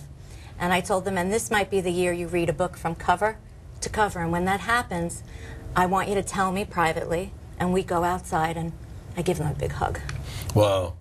Tell me, the students that you're teaching have all been using technology since they were born. How do you naturally infuse technology into instruction? I find that technology engages students, and if I can engage them, I can teach them anything. This year, I've used something different called Plickers, which is just a little card that has an A, a B, a C, or a D on it, and it has now I'm messing up. It has looks like a little chart, and every child gets a different chart. And I ask a question for formative assessment, and they have to turn their card either A, B, C, or D. I didn't think it was anything so amazing, but the kids just love it. They ask me every day, can you do the Plickers? They can see their little names show up on the screen. They don't get to see, you know, if their answer is correct or not. I see that privately on my phone. So I always gravitate towards any new technology, even though I'm an older teacher. I find that I'm very tech savvy. I'm up on the latest and the greatest. You're not an older teacher, you're a tech savvy teacher. Ms. Wallakevitz, you get to witness this magic each and every day at Rivers Edge. Tell me, what is it that you hear and see when you visit Ms. Madorma's class? Well, when you go into Sherry's classroom, you don't see the teacher standing at the board and giving a lecture or giving notes. You really see the children working together to solve problems or to answer questions or to discuss great stories that they're reading. It's very student-centered. And then what you'll also see, so students will be doing the work, but then in the back of the room, you'll see Ms. Madorma with a small group of students doing some reteaching or fixing up or just having some great conversations with children about books. So there's great things going on student to student, but then the teacher takes that little extra time to give to the children. What other activities is Mrs. Madorma involved in at Rivers Edge? Well, I think she has her hand in just about every pot at the school, but as she said, literacy really is her love. And so on our campus, she really is involved with the Parent Involvement Committee, and we have events every month that really help parents not just come to have fun with their children, but really have an opportunity to teach them So when they go home, they can do different activities or different reading strategies with their children. Now, Mrs. Madorma, I heard you use the word engagement already about 4 times. We all know that in our framework for quality instruction, DQ5 is all about engagement. So how do you purposefully plan engagement for instruction? I first write lesson plans. I'm looking at the curriculum. I'm looking at the Common Core standards. And the week before, I look for that technology, that book, that piece of text that I'm going to use for that lesson that I know will engage my students. I can't just, write the lesson plan and walk away from it. I wake up every morning and say, how can I make this lesson better? What can I do to engage them? I use vocabulary, which is learning through rap music. I do study jams, which is learning through karaoke and videos. I try to make my classroom fun and learning fun. What you just did was integrate the arts into instruction. Language arts, social studies go hand in hand with music, art, dance, and drama. Perfect. If you think back to kindergarten, that's how we learned everything. Yes. That's right. That's right. Yes. So, as the Teacher of the Year for Rivers Edge, what advice would you give to a new teacher? I would tell them that this is a difficult job. Teaching is not easy. And if you don't have the passion to wake up every day and get on that computer and research the latest and the greatest techniques, if you're one of those people that's going to be complacent and sit each year, taking the lesson plans and changing the date, then this career isn't for you. But if you want something that every day is rewarding, I will say I have perfect attendance. I love to wake up every day, and I love it. If you can't wake up every day loving what you do, then it's not for you. What advice would you give to a student and or their parent to help ensure that that child is a success? Well, in the beginning of the year, I always send home information. I have a website. The websites keep me in contact with my parents. They can email me through the website. I post homework nightly. I also give out my cell phone number, and I know many teachers are surprised that I do that, but it's only for my parents, and they text me any little questions that they have. So I tell my parents, if you look at my website, if you go on Skyward, and for the students, if I don't give a lot of homework, so if you do the work that I give you, you're going to be a success in here. Mrs. Wallachevitz, let's give you another opportunity to share about Mrs. McDormand. Describe her using three adjectives. All right. I would say the first one is she's extremely reflective, and that is so evident in her data.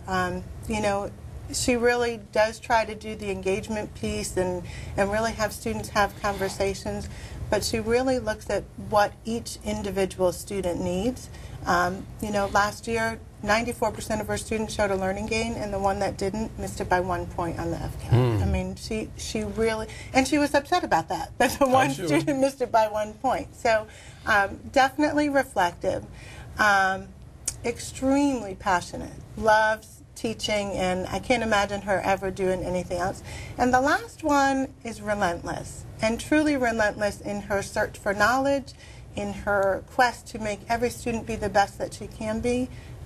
So those are the three that I would use to describe her. Reflective, passionate, and relentless. Wow. Tall order there.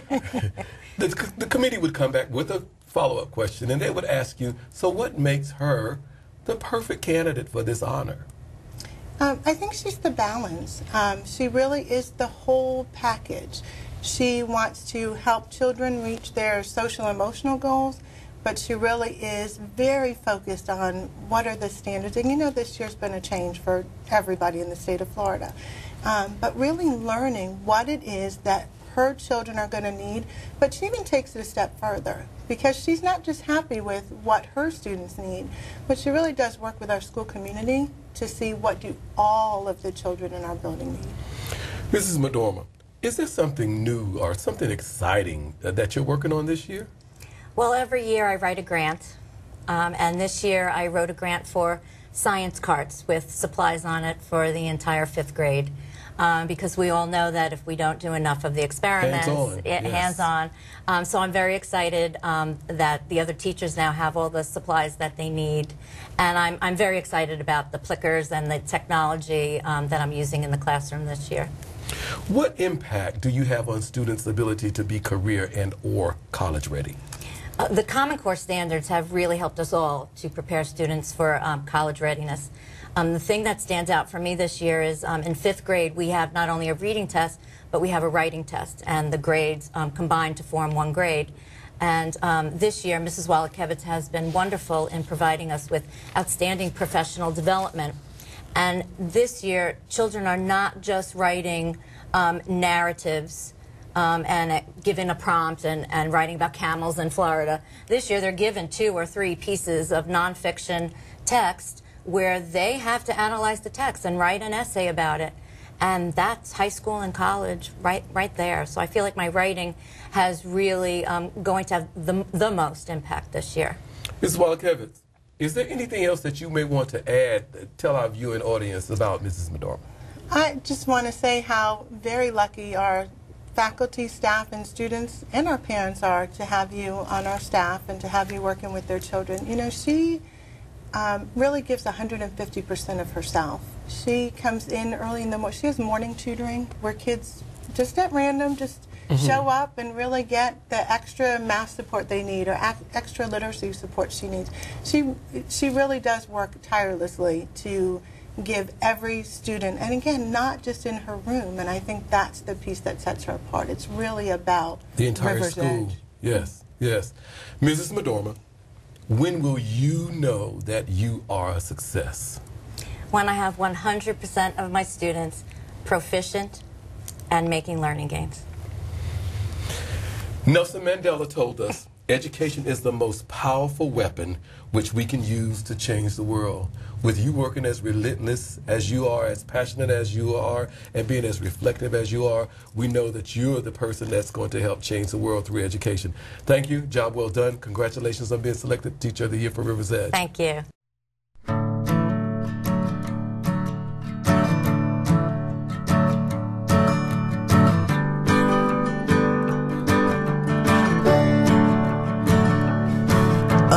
Listen now, can you hear the bluebirds?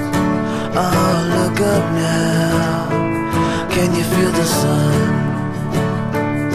Whoa, whoa, whoa, whoa.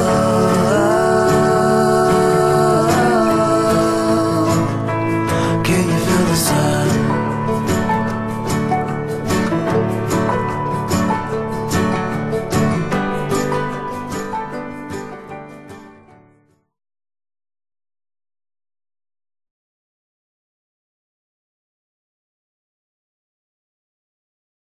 At this time, we want to welcome to our highlight show the dynamic Teacher of the Year for Northport K-8 School, Miss Rachel Ellsworth. Welcome to our show. Thank you. Joining us also is Mr. Glenn Ruste, who's the dynamic principal at Northport K-8. Welcome also, Mr. Ruste. Thank you. Appreciate it. It is indeed our pleasure to first of all say congratulations to you, but to introduce you to our viewing audience as a Teacher of the Year for Northport. So would you please say hello to them and tell them what grade you teach and the subjects that you teach as well? I teach media resource for the kindergarten through 5th grade students and culinary arts for our 6th through 8th graders. Wow. Yeah. Great schedule there. And Mr. Ruste has me at PE on Wednesdays too. Well, I think we can have a conversation about that.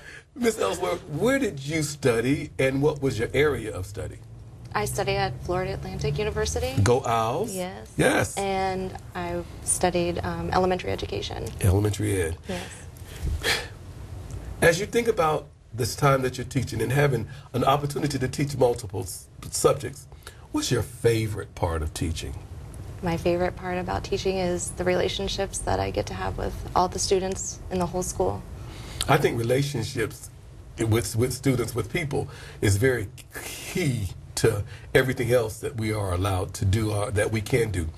I think it just helps us move a step closer to our biggest success. Have you always known that you wanted to be a teacher? I did. I always knew that it was something that I wanted to do and be a part of my life. Was there someone special that inspired you to teach? I had many inspirations. One started when I went to St. Lucie West Centennial High School, and I was in the teacher assisting program. The kindergarten teacher there really moved me to come into education, as well as my mother. She's also an educator. Okay. Knowing that the students that you work with have been using technology since they were born, how do you naturally infuse technology into instruction? Well, we are always looking for the latest things. We want to be trendy. I try to pull them in. I even have an Instagram account for our classroom. They help me select the things that we do, our next projects, and sometimes even creating things on the computer at times. Mr. Rusty, you get to witness this energy, this excitement each and every day at Northport Cade, that magic that's created in Miss Ellsworth's room. What do you see and what do you hear when you visit her room? Well, you see excitement. You definitely see the passion that comes out with her as well. You know, the students, you go into a room, the most recent one I've been in was a culinary class this year. And you go in the classroom, the kids are all working, they're all, you know, many times measuring.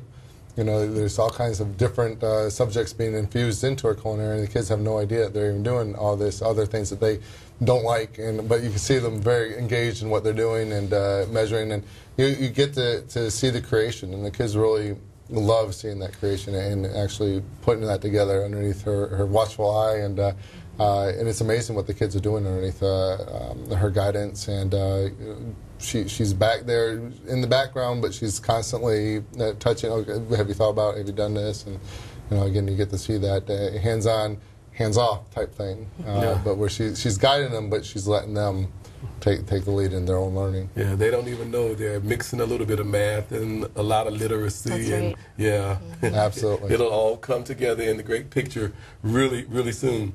Mr. Rusty, also, I know that the Teacher of the Year touches many people beyond the four walls of their classroom. What else is Ms. Ellsworth involved in? She's got her hands in a lot. And in fact, I just talked to her about another possibility with our fair this year.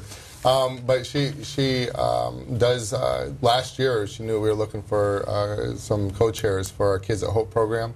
And she stepped up, and she's one of our co-chairs for Kids at Hope. She's our Sunshine Committee co-chair, or chair this year, right? Chair, yes. Yeah, the chair this year. She, again, I just asked her about the fair, and I'm forgetting a couple other things, but again, she's really all over in terms of, when you think about it, Northport, she has her presence in a lot of things that are happening there. This Tuesday, we're going to, again, see part of it, what she has been part of in terms of electives, because school board meeting on Tuesday. Right. You're not going to only get to see and hear the musical talents, but you're also going to be able to taste the culinary greatness. And so as people come into the school board this Tuesday, we'll be able to taste what our kids have been done. And she's also been part of the competitions that have been happening. She's made sure our kids were part of that. And so she again, it looks, and she says, okay, there's something that my kids can do. What can I do to get the kids more involved in what's happening, not only on the campus, but off the campus as well. And that's really cool to see, because you just said outside the walls, and she absolutely does go outside the walls. And she pulls the kids along with them, and the kids have done a really phenomenal job, and they're very excited about that. Ms. Ellsworth, what I hear Mr. Rusty talking about can be summed up in one word that we call engagement. Yes. Our framework for quality instruction, DQ5, all about engagement. Yes. So how do you purposefully plan engagement for your students? I think it's all about the projects that we do. They're engaged knowing that what they are producing, someone else, teachers, other students will be taking part in or tasting, maybe. They'll be seeing. So they work hard to present the best for our class. As the Teacher of the Year, we look to you as the ambassador for education at Northport, what advice would you give to a new teacher? I would tell them to take as much opportunities to learn as much as you can, but to be yourself, make your classroom your own home. And like we talked about before, just build those relationships with your students, your parents, and one of the best assets is other teachers. Let's remain with the idea of advice. What advice would you give to a student or to their parent to help ensure that that child is a success? I would say look for what makes them special, concentrate on that area, build up their esteem, and build upon what they're good at so that they can be a success. Mr. Rusty, as the marvelous principal at Northport, you have an opportunity to speak to selection committees. One of the first questions to you may be, describe Ms. Ellsworth using 3 adjectives. What would your response be? Well, you used several dynamics starting with, but again, the 3 that would come to mind, she's passionate, very much about not only what she teaches, but again, you've hit on the relationship piece, her kids. And she's very passionate about their learning and passionate about them developing the love of culinary in the morning and then even in the afternoon. And then with the elementary students, she's passionate about their learning in the morning. Very creative. Again, as you know, funds are not always prevalent for our culinary departments. And that's something that we discussed. She's the one that came to me and said, you know, this is open. I'm very interested in it. I'm like, really? Because I knew that she was very successful in the classroom. And I was like, okay, why have the person right underneath, you know, how many times solutions right there in front of you, you didn't know about it. And so she approached me about that. And she's been extremely creative, not only with what the kids are doing, but also in terms of making sure that the program is going to be successful and coming up with ideas for the kids to do to really help that passionate come forth through the program. And the last one would probably be dedicated. Okay. She is extremely dedicated to her craft, dedicated to the profession, dedicated to Northport, dedicated to the faculty and staff there as well. She's an excellent example of the excellence that we have at Northport, and the teachers and the staff that are just very dedicated to our students and very well deserving of this honor. When you look at the descriptors that you chose, put them all together. Sum it all up by answering this question. What makes her the perfect candidate for this honor? I think that when you sum up and look at the perfect candidate, I think it's because she is really, and you touched on it earlier, in the relationships. Okay. Everything that she has chosen in terms of whether it's a team leader, the position as culinary, sunshine, everything just revolves about relationships. And she understands the importance of relationships with both the faculty, the staff, and the students. And she really focuses on those relationships before really going to the other piece. And so if I'm going to sum everything up, I'm going to really say that she just understands the importance of relationships throughout all the different talents and all the different characteristics that she embellishes. Mrs. Ellsworth, what impact do you have on your students' career and or college readiness? Everything we do in the culinary arts room is about planning for the future, and I feel like as we plan for little projects, they're learning ways to plan for their future. You know, in college you have to plan your own time, so that's one way I get ready for them. And also they're learning many life skills and career skills in the classroom. Is there something, when you think about all of the things that you're involved in, is there something that's new or something that exciting that just jumps out that you want to share with us? One of the things that we've started at Northport, along with the Kids at Hope, is the featured teacher. Every month we select different teachers that are featured, and the students give them praise. Wow. often don't hear that. I know. So we fill the teachers up so that they can give it back to the students. And they also get a lunch that's prepared by my culinary arts class. And it's very exciting to work with the students and also give back to my colleagues. I love what you said. Featured teacher. Yes. We fill them up so they can give back to the students. Yes. That's totally awesome. Oftentimes, teachers don't get the pat on the back or the thank you. So, Right. and having that come from students, those lives that you're touching each and every day, is totally awesome. So let me have you wrap it up by answering this question. When will you know that you are a success? I'm here now, so it's pretty successful. I think I'll keep working towards a new success. To see my students graduate from 8th grade and hopefully high school, college, when they will come back to me, those are those little success moments that I look forward to. I'm sure we're all familiar with the anonymous saying that says, students don't care how much you know until they know how much you care. It's very evident in your calm demeanor that you're very caring about all of the wonderful lives that you're touching in elementary as well as in the secondary part of Northport. So congratulations on your selection as Teacher of the Year, and we look for many, many, many more great things happening from you there. Mr. Rusty, thank you for joining us. Thank you. Ms. Ellsworth, again, congratulations, and thank you for sharing with us on this highlight show. Thank you. I'm a teacher. Let me tell you what I make. I make learning a privilege, not a chore, and frustration a tool, not an obstacle. I make working hard seem easy and giving up impossible. I make an old subject feel like a fresh thought and unconventional methods common. I'm a teacher. I make more. At this time, we want to welcome the Dynamic Teacher of the Year from Windmill Point Elementary School, Miss Lacey Black, to our highlight show. Hi. Also joining us is Latricia Woolard, who is the Dynamic Principal at Windmill Point. Ms. Woolard, welcome also.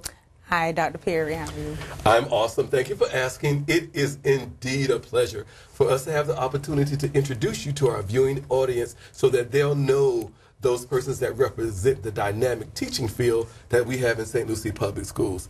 So, Ms. Black, would you please introduce yourself to our viewing audience and let them know what grade you teach as well? Sure. My name is Lacey Black. I teach at Windmill Point Elementary. I teach 3rd grade. 3rd grade, and everything is encompassed in 3rd grade. Oh, yes. Yeah, I think we tell them that they learn to read up until 3rd grade, and then they're reading to learn from there. Yes, very much so. What school did you matriculate at, and what was your program of study? I grew up in New York, and I went to the State University of New York, SUNY Oswego, upstate New York, and I majored in TESOL, teaching English to speakers of other languages. Okay, okay. Now, have you always known that you wanted to be a teacher? Honestly, no. When I was in 11th grade, I had an outstanding teacher. She was truly my ace, and she had a huge impact on me and my life, and she helped me to realize my passion in life. I wanted to be just like her, and I wanted to inspire others. So that's why I decided to become a teacher. Well, I'll just use your terminology. Who inspired you? What was so inspiring about her? Tell us a little bit about her. She was young and vivacious, and you could just, her passion seeped off of her.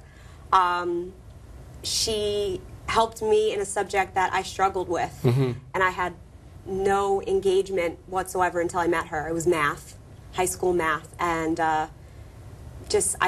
I wanted to make a difference in children's lives the way she really changed mine. I knew that I could do that after I left her class. Now, I heard you say that she was your ace. Yes. Explain that concept about being an ace. Well, at Windmill Point, we really believe in Kids at Hope. It is completely within our, it's embedded in our culture. It's so important to be that inspiring adult for children. You never know if they have those aces at home. So they come to school not only to learn, but to build relationships with adults. And if you can be that one adult, caring adult, absolutely, to inspire and empower them to become who they want to be, that makes all the difference. I think then you would agree with me when I say that we believe that all children are capable of success. Beyond words, no exceptions. Ms. Black, tell me this. What's your favorite part of teaching? My favorite part of teaching is, when that light bulb goes off with those kids, when they're turning and talking with their buddies, and you see them teach each other and turning and saying, well, I understand what you're going with there, but I have a little bit more to add. And then they guide each other, and that facilitation within their little clusters is the greatest thing to me, because I know I've done a good job teaching them how to respect each other and sometimes have some really good friendly controversy, but I know that they've got it. The students that you're teaching, born with technology in their hand. So how do you naturally infuse technology into instruction? I try during their reading centers and math centers as often as possible to have them work in different programs on the computer that they can work, and it helps them, further, either if they're struggling with a topic, it'll help them back up and it'll help them understand it better. For example, I use ClassWorks all the time, destination reading. We also have CAVs, so I try to use interaction of random responders. The kids love that when you put it on the screen and it randomly responds their name just on the screen. I try to use technology as much as I can. Mrs. Woolard, you Yes, get sir. to experience this magic each and every day. So tell me, what is it that you hear and see when you enter Mrs. Black's room? Dr. Perry, you see both the teacher and the students engaged enthusiastically in a wonderful lesson that Mrs. Black has designed collaboratively with her team that fits the standards and our task aligned. And she also, just as she said just a few minutes ago, she incorporates many engaging response rate mechanisms that keep the students engaged in the lesson that she had, or the task that she has designed for them. The students will often persist and insist on getting her attention to answer questions, so they are definitely tuned into what Ms. Black is teaching for that day. Every child in her classroom is authentically engaged in her lesson and hanging on to every word that she says. It's apparent from her passion as well as your description that her influence goes beyond the four walls of her classroom. So what other activities is Mrs. Black involved in at Windmill Point? I can't say enough about all of the things that Ms. Black is involved in at our school.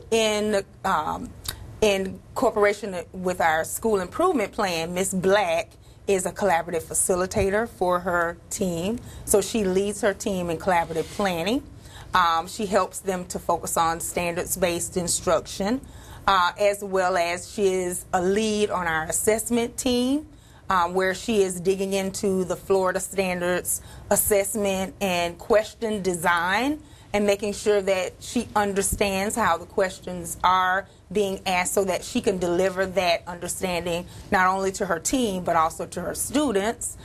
Ms. Black is also a district teacher leader where she attends monthly framework meetings at the district office to learn a lot about the St. Lucie County framework, and then she comes back to our campus and delivers that information to her colleagues at school. Truly reaching beyond the four walls. Yes, she does. Yeah, affecting not only Windmill Point, the students, but also her colleagues there on campus, and also working at the district level. Yes, she does. Development as well. So, Mrs. Black, I heard it from you, and I also heard it from Mrs. Woolard. We all know that our framework for quality instruction, given to us, it's a meta-analysis by Robert Mazzano, based on over 40 years worth of research. But in that framework, DQ5 is all about engagement. So how do you purposefully plan engagement in your lessons? Oh, I I use multiple forms of different engaging activities in every lesson, and I always try to plan for it as best as I can. But sometimes you got to use a little bit of your, your with-itness, Yes. and just think of it on the spot. But I use whiteboards constantly. I created these really cool little response cards that my kids will beg me, can we use the response cards? They're color-coded, and they get to share it. I created them so that they could be used for any activity. I do a lot of buddy talk. They're constantly talking. That way they have that accountability, and a lot of the time they have to share, what did your buddy say? I just started incorporating response chaining after learning at my teacher leader training a few months ago, and I'll tell you what, that is one of my favorite strategies that I started incorporating this year. It's so much fun, and the kids beg me to do it. Can I add more? Out of nowhere. We're not even doing it, and they just want to add more to whatever Johnny said. As the ambassador for education for Windmill Point, you're often called on to speak to others. Let's focus on advice to new teachers. What would your advice to them be? Well, this year I actually am serving as a mentor to a brand new teacher.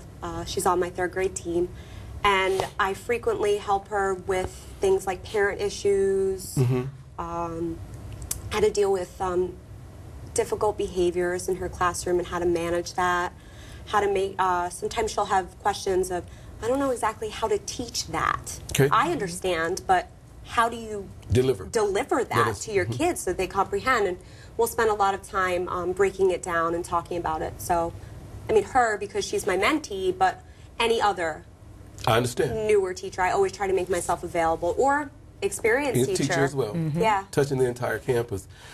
With the idea of advice still at hand, what advice would you give to a student and or parent to help ensure that that child remains a success?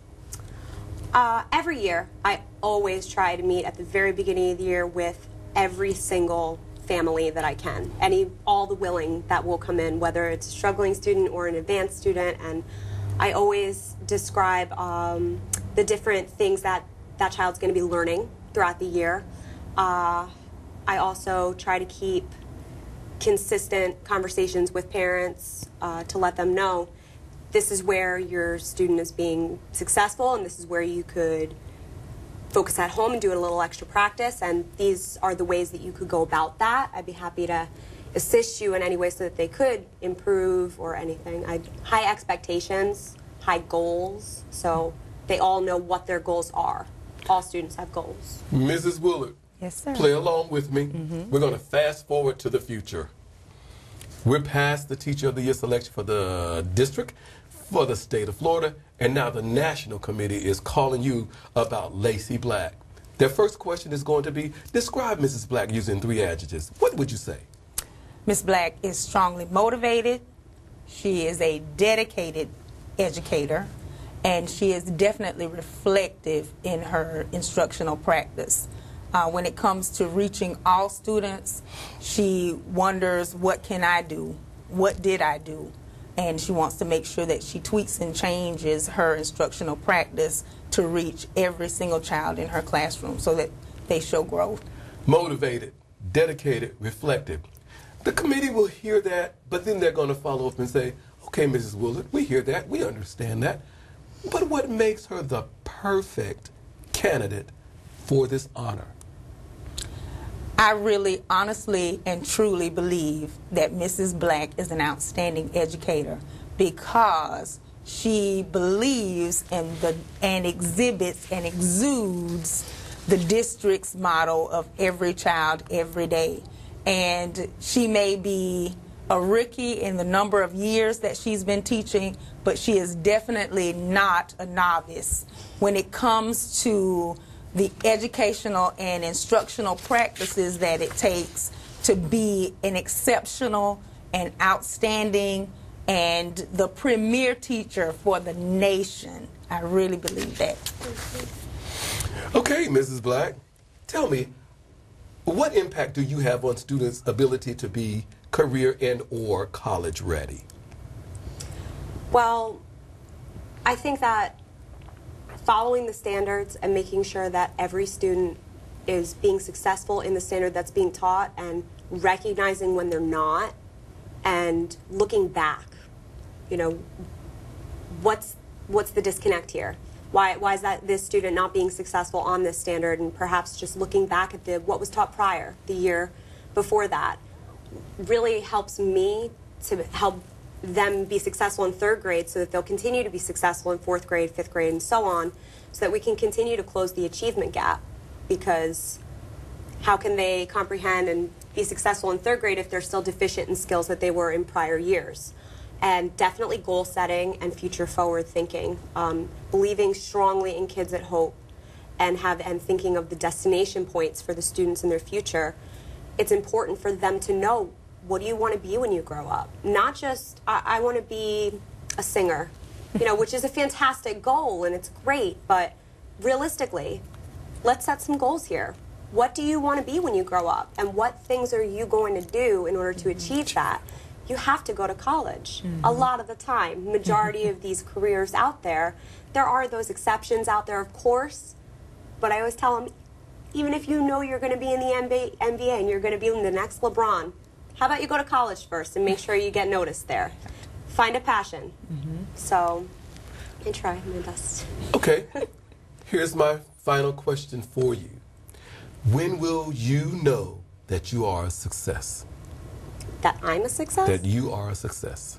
When my students are a success, even if it's the tiniest gain, reaching of a goal, anything, any kind of small little success for my student. Mrs. Black, Franklin D. Roosevelt said these words: "We cannot always build the future for our youth, but we can build our youth for the future." Thank you for the dynamic job that you're doing of building the youth at Windmill Point for a better future for all of us. And congratulations on your selection as Teacher of the Year for Windmill Point Elementary School. Thank you very much. Listen to me. I am captain of the track team. And if I'm late, She doesn't really think she's going to get out of here, does she? Be nice. She's new. Hello, is anyone there? Ugh! Wow. Even from our standards, you look awful. Oh, sweetie, what happened? Me? My friend Becky got to talk to this super cute boy, and I tried to act like I wasn't jealous, but I so totally was. And then out of nowhere, this concrete barrier just popped up. Maybe it was a semi. You mean you were driving? Yeah. I mean, I know the whole eyes on the road thing, but this was a super important text. Maybe you have to know, Becky. Texting? Great. But it was only like 5 seconds, and I'm a really, really fast texter, so it wasn't even a big deal. Actually, has she texted me back yet? Wow, I get like no bars in this place. I wonder if they have Wi-Fi here.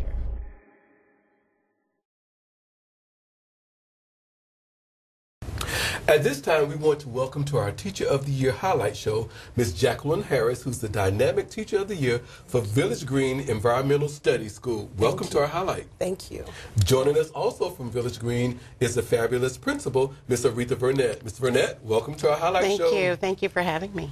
It is indeed a pleasure for us to first of all say congratulations to you. Thank you very much. For your selection as Teacher of the Year at Village Green, but also to take this opportunity to introduce you to our viewing audience. So would you please just tell them who you are, the grade that you teach, and the subjects? Okay. My name is Jacqueline Harris. I am a first grade teacher at Village Green Environmental Studies School. I teach reading, writing, math, social studies, science, and phonics. And everything else that comes along with the child's development. Yes. Ms. Harris, where did you go to school, and what was your area of study? Okay. I attended college in New York City. First off, I attended Medgar Evers College, where I pursued an Associates of Arts degree in Teacher's Education. From there, I went on to pursue a Bachelor of Science degree in Children's Education and Cross-Cultural Literature Studies through the City University of New York's Baccalaureate program. And from there, I went on to pursue a Master's of Science degree in Children's Education, Childhood Education, and Special Education, grades 1st through 6th, through Touro College's Graduate School of Education and Psychology, and I hold a professional teaching license for Florida State and New York State, and I'm ESOL endorsed. Who was the president at Medgar Evers at that time? Was it Jackson? Edison O. Jackson? No. Okay, okay. I know he was there for a stint as well. Okay. Tell me, did you always know that you wanted to be a teacher? Yes, I did. Wow. It all started back in kindergarten. My kindergarten teacher, Miss Rosanna Newton, was very, I think I would say, very inspirational, not only to myself, but to my other classmates. The characteristics she displayed when she would come in, the nurturing, caring, motherly, warm, characteristics that she displayed and embraced us with each and every day, that welcoming attitude, singing songs to us, reading stories. I remember sitting there just looking at her, reading stories, changing the characters' voices, just getting lost within. Mesmerized. Yes. Eating lunch with us, going to the playground, encouraging us each and every day. Miss Newton, I would remember seeing her throwing out papers and me and my friends running over and just, grabbing those papers. Can we have that? We want to go home and, have school. And she looked at us like, what are you talking? Yes, we're having school. And each and every day I ran home just wanting to emulate that lady and just be her, lining up my dolls and stuffed animals and, just going through that whole moment. By the time I got to first grade, I had two teachers, Miss Hanley and Miss Jacobs. Same characteristics that Miss Newton displayed, same positive attitude. It was just amazing. By the time I got to sixth grade, I remember dedicating my lunch periods to helping a kindergarten teacher assist a small group of kids with reading, working on their alphabet, numbers, and so forth. So by middle school, high school, time for college, I knew I wanted to pursue a career in teaching. I wanted to be like my teachers based on those early primary education experiences. So what is your favorite part about teaching? My favorite part about teaching is not only seeing my students make growth and learning gains from the beginning of the year to the end, but those day-to-day tasks that they are able to perform in the classroom independently by asking their peers questions pertaining to a specific topic or lesson that we're working on, answering questions, critically thinking, going up to the board, explaining their reasoning, solving problems with a step-by-step process, explaining why they use specific strategies, asking for feedback from their peers being able to vote with a thumbs up, thumbs down. Students who disagree are able to explain why they disagree, why they chose to use certain strategies, and so forth. So it's just that whole taking charge and ownership of their initiative, of their learning. And it's not just the teacher who's standing there giving all the information and asking questions that will result in a yes or no answer and moving on. So just seeing them grow day to day and taking charge. Your students were born with technology in their hand. So how do you naturally infuse technology into instruction? Okay, every day I try to think about the mood of the students, keeping up with the pace of the lesson, and finding activities, websites, videos that I can incorporate into the lesson to get that whole engagement going. For example, we use IXL to work on academic skills tied into our standards through academic math games. I use Science Fusion to have the kids have that interactive feel of the experiments, because there's interactive lab experiments that they can work on through Science Fusion. There's also short video clips that they can get to see of live things happening. For example, if we're studying a topic such as earth changes, if a student has no idea what a volcano looks like or what it does or what lava flow is, they can get to see that happening. So that building of that background knowledge using United Streaming, GaggleNet, BrainPop Jr., to have the kids acquire that knowledge about certain topics before we get into our writing, before we get into those social studies topics and lessons. Our journeys, read alouds. I can project Think Central and have those stories read aloud. We can discuss it. I can pause, freeze, ask questions. We can take votes. With Go Math, I can also do the same thing. And I also use Smart Notebook to design thinking maps where my students can brainstorm, we can write, we can have that interactive teaching and learning taking place. Ms. Burnett, you get to witness this dynamic instruction each and every day. Yes. What is it that you see and hear when you enter Miss Harris's classroom? When anyone enters her classroom, they will know immediately that it is a student-centered atmosphere. It's all about the students. As she mentioned before, she facilitates that classroom, but whenever there's a review going on, the students are conducting the review. They're up there in front of the classroom recalling and describing previous content from previous lessons. So the students are in charge. They are definitely in a student-centered environment. On the walls, you will notice that there's student work. Outside her classroom, there's student work as well. I remember when she first joined the VGE staff, Village Green staff, she hadn't had a class yet, but she, from wherever she came, she brought student work and she posted it all over her classroom. And it was a great conversation starter with the new parents. They didn't know her. They knew that there were great teachers there at Village Green, but they didn't know her yet, and they didn't know what her presence was going to mean to their children. But they looked at that work and they started asking questions. Do you mean my child is going to be writing like this in first grade? And she was able to explain to them what she had planned for their child that year, and it was amazing. We had parents who were on the cusp of wanting to request, you know, I'm not quite sure, I want someone who I know and trust, but just having those quick conversations with her at the beginning of the year, they placed their trust in her, and they were very happy. I've gotten a lot of positive comments and feedback from parents. Tell me this. Teachers' involvement usually go beyond the four walls. What else is Mrs. Harris involved in on campus? Well, wherever there's training, you'll find Mrs. Harris. Our Mark R sessions, training sessions, she stays after for those. She's very excited to go back and implement those strategies that she learns during the Mark R live streamings. He's been on our campus live a few times, and then the rest of the times she's there and she's just soaking up that knowledge.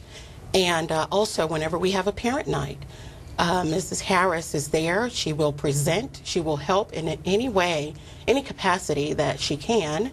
And also new teachers. She quietly helps. She has a teacher assigned to her. She's the mentor, they're the mentee, but she'll go beyond that and quietly help other teachers. Sometimes we don't know that she's helping them until a teacher reflects on the work that they're doing and they mention her name. So she's involved very quietly, very humbly across the campus. Ms. Harris, DQ5 is all about engagement. How do you purposefully plan engagement for lessons? Again, just reflecting on the mood of the students, making sure that all my students are engaged, finding those videos or activities that will get my students up and moving, and staying focused in on the lessons. For example, we were doing a lesson on 3D shapes, and I found a video on Gaggle. And the video was focusing on what our focus for the day was, attributes of 3D shapes. And the students got up and they were singing, and by halfway through the video, they had already memorized the words to the song. So I paused it in between and I said, guys, I love the way that you all are interacting. Everyone is up, you're moving, but I don't want you to forget the focus and important part of the lesson. Finding out what those attributes are, becoming familiar with objects that they're showing you in the video that ties into that. So again, whether it's voting, thumbs up, thumbs down, whether it's physical movement, moving from different corners of the room based on a problem that we're solving with the answer, just getting them up and moving. Tell me this. You're often given the opportunity to speak to new teachers we've already heard that you mentor. What is your advice to those new teachers? For new teachers, my advice would be to try your best every day. Remember that your focus, you're there for the children. Children must be at heart. They must be first. Ask questions. Seek help when you're not sure. Find another colleague or staff member that you feel comfortable with, that you can sit and talk to, get advice, get resources and support. Even on those days when things seem like they're just spiraling out of control, remember why you're there. Don't be afraid to take on challenges. We learn from our mistakes. And again, try your best, children first, and seek out advice. Ms. Burnett. Yes. Describe Ms. Harris using 3 adjectives for us. I would say, first of all, Ms. Harris has embodied her kindergarten teacher. She has become, unwittingly, Ms. Newton. Everything that she admired about Ms. Newton, she has definitely embodied in her work and her passion about the students and her goal. I would say she's humble. She is a very meek person. She's passionate about what she does. And I would say she's generous. The committee that may be speaking with you will do a follow-up and say, tell us what makes her the perfect candidate for this honor. I think she deserves this honor because she lives and breathes in everything that she does in the classroom for the student. You hear in her answers, it's all about the student. She reflects on what she did in the classroom. Did it go well? Did it not go well? What can she do the next time to help every student? She is truly focused on moving every child. Whether there's a child that's receiving special services or if there's a child learning English as a second language, you will not find them off to the corner. They are being engaged and involved in that lesson. Ms. Harris, Yes. how are you preparing your students to be career and or college ready? I'm preparing my students by tying in those standards, making sure that my lessons are properly aligned, going back and reflecting, working with my fabulous first grade team, who I do have the pleasure of working with, going over data, forming common assessments, and making sure that our students are making mastery. The ones who are not, making sure that we reteach. We find new strategies to make sure that all students are being prepared for not just middle school, high school, but for that college experience. And one of the things that I thought about doing in that whole college and career readiness aspect was creating a project based on a social studies, math, and economics lesson where my students were involved in making a in-class factory. They worked on an assembly line using real objects, real food items. They created a classroom store, a banking savings office, and a gift shop where they worked on counting money, which was reiterated back into the curriculum and so forth. And I decided to apply for the Florida Governor's Award through the Florida Council of Economics Education, and our project actually won first place at the Florida Governor's Awards. And again, it's just thinking of doing something new, tying it into that whole college and career readiness. Students who might decide to pursue a career in economics or banking or factory, what have you, business in a sense. They just got their first taste of it, that first experience at 6 and 7 years old in a first grade classroom. So again, that whole preparing hands-on real life experiences and tying it to the lessons. When will you know that you are a success? I will know that I'm a success when my students are making mastery of those standards, when they are making learning gains and progressing, when parents are coming back and providing feedback based on how their children are doing. They're learning, they're making improvements, they can see things happening, the joys on their faces. When my colleagues, not just myself, are shining and taking our students from one point to excel in another, and also helping other teachers to become bright and shining stars and not just myself. That's when I know that I'm a success. Chaim Gounod said these words: children are like wet cement. Whatever falls on them makes an impression. Thank you for the wonderful impression that you're making on the wonderful students at Village Green each and every day. And congratulations on being selected for their Teacher of the Year. Thank you very much. Thank you. Thank you for coming, Ms. Thank you. Burnett. Thank you, always.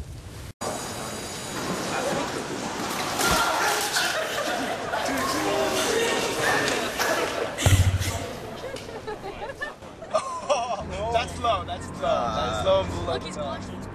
Seriously.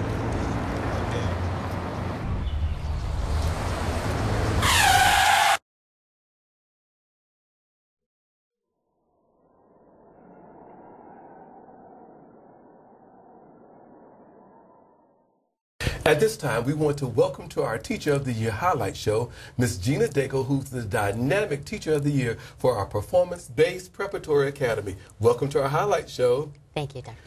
Joining us also is the dynamic principal for the Prep Academy, is Miss Letty Richardson. Hi, Dr. Perry. How you doing? Wonderful. It is indeed a pleasure for us to have this opportunity to introduce you to our viewing audience and just let them see the wonderful people that we have that represent the entire teaching field here in St. Lucie Public Schools. So, Ms. Daigle, would you please just tell our viewing audience who you are, the grades that you work with, and your subject area, and basically describe what that encompasses as well. Okay, well, my name is Gina Daigle, and I work at the Performance-Based Preparatory Academy. And we deal with students age ranged between 16 and 22. Originally, when I became a teacher, it was about 18 years ago at Lincoln Park Academy, and I did about 6 years there. And then I tried out middle school and a little bit of elementary, and realized that my heart was really working with the older kids, the kids that were ready to do something with their lives and accomplish graduation. And so, yeah. What role do you serve at the Performance? I'm a guidance counselor there, and I do the scheduling for the kids and translate the transcripts. And what's unique about this particular program is that all the students have individual needs. So there's a lot of one-on-one, a lot of parent contact, and a lot of differentiation. Yes, there is. Where did you study, and what was your program of study? I studied psychology and education in New York at SUNY Oswego and Iona College in New Rochelle. And then when I came down to Florida, I got my teaching certificate and did all my teaching credentials through FAU and NSU for guidance, professional school guidance and counseling. Have you always known that you wanted to be a teacher? I did. Growing up, I think it was more around my middle school years where I felt that I needed to, that I wanted to be an advocate, because I never felt like I had one, and to be a resource for kids was something that, in education, that I really wanted to tap into. Was there someone special that inspired you along the way during those middle school years? Well, the importance of education was instilled on us as children through my family, because the way we grew up, it was, you could make some wrong decisions in life and you could make some right ones, and the ticket to a good life is having an education. You have opportunities when you have an education, and that's one of the main messages I like to make sure that kids know, that there is that way out of certain disadvantages that you might have growing up, if it's your socioeconomic, if there's a disability, if there are things that you need to take care of. A lot of kids these days do have a lot of responsibilities, so I just felt like that was where my heart went. What's your favorite part of teaching? Doing your job each day, what's your favorite part? I think the interaction with the kids and keeping them motivated and keeping them and encouraging them to do the best that they can. The message to let them know that we're really all in it together, that we're all on the same team and we're just rooting for them, and that they can, with hard work, they can accomplish anything. How are you able to help students use technology in their learning once you work with them? Well, the program is computer-based, and so my role is to make sure that they're, in the classes that they need. It also involves testing and those aspects of being a guidance counselor. So analyzing data, communicating that not only with the students but with the teachers as well, so they can focus in on the skills that they might need to teach the kids so they could do better on state tests and things like that. Ms. Richardson, Yes. you get to see the work that Ms. Daigle does each and every day. What is it when you walk into the room and you see her working with students? What is it that you see? What is it that you hear? I can just see the encouragement in her voice as far as those kids and being successful. And can't is a word that's not in her vocabulary, and she does not allow the students to use it. As a matter of fact, she teases them all the time because her motto is, where there's a will, there's a way. There's a way. So she's constantly encouraging those kids, whether it's something that's happening outside of school that hinders them from coming, or if it's something that's hindering them toward their graduation or being successful. Tell me this. Being the guidance counselor, it just naturally lends itself to being involved in lots of other activities that help the entire schoolwork. What are some of those other things that Mrs. Daigle is involved in? Well, because Performance-Based Preparatory Academy is a very small school, we have a small staff. So Mrs. Daigle wears a lot of hats. So she really fits in wherever there's a need. I have never heard her say no on anything. She does whatever it takes for those kids in the program to be successful. Oh, that's great. Ms. Daigle, Yes. as the ambassador for the Performance-Based Preparatory Academy, as a Teacher of the Year, you may be called on to give some advice to new teachers. What would that advice be? I think the main thing is to care. That would be everything, but then after that would fall into line. If you care about the kids and care about what their successes will be, then you'll make sure that the parents or the communication's open with the parents.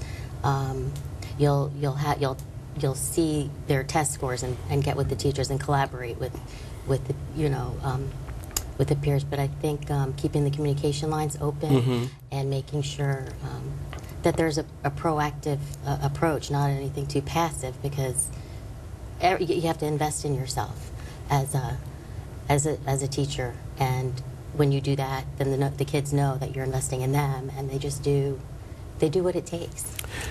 Let's stick with the idea of advice. What advice would you give to a student or to their parents to help ensure that that child is a success at performance-based prep?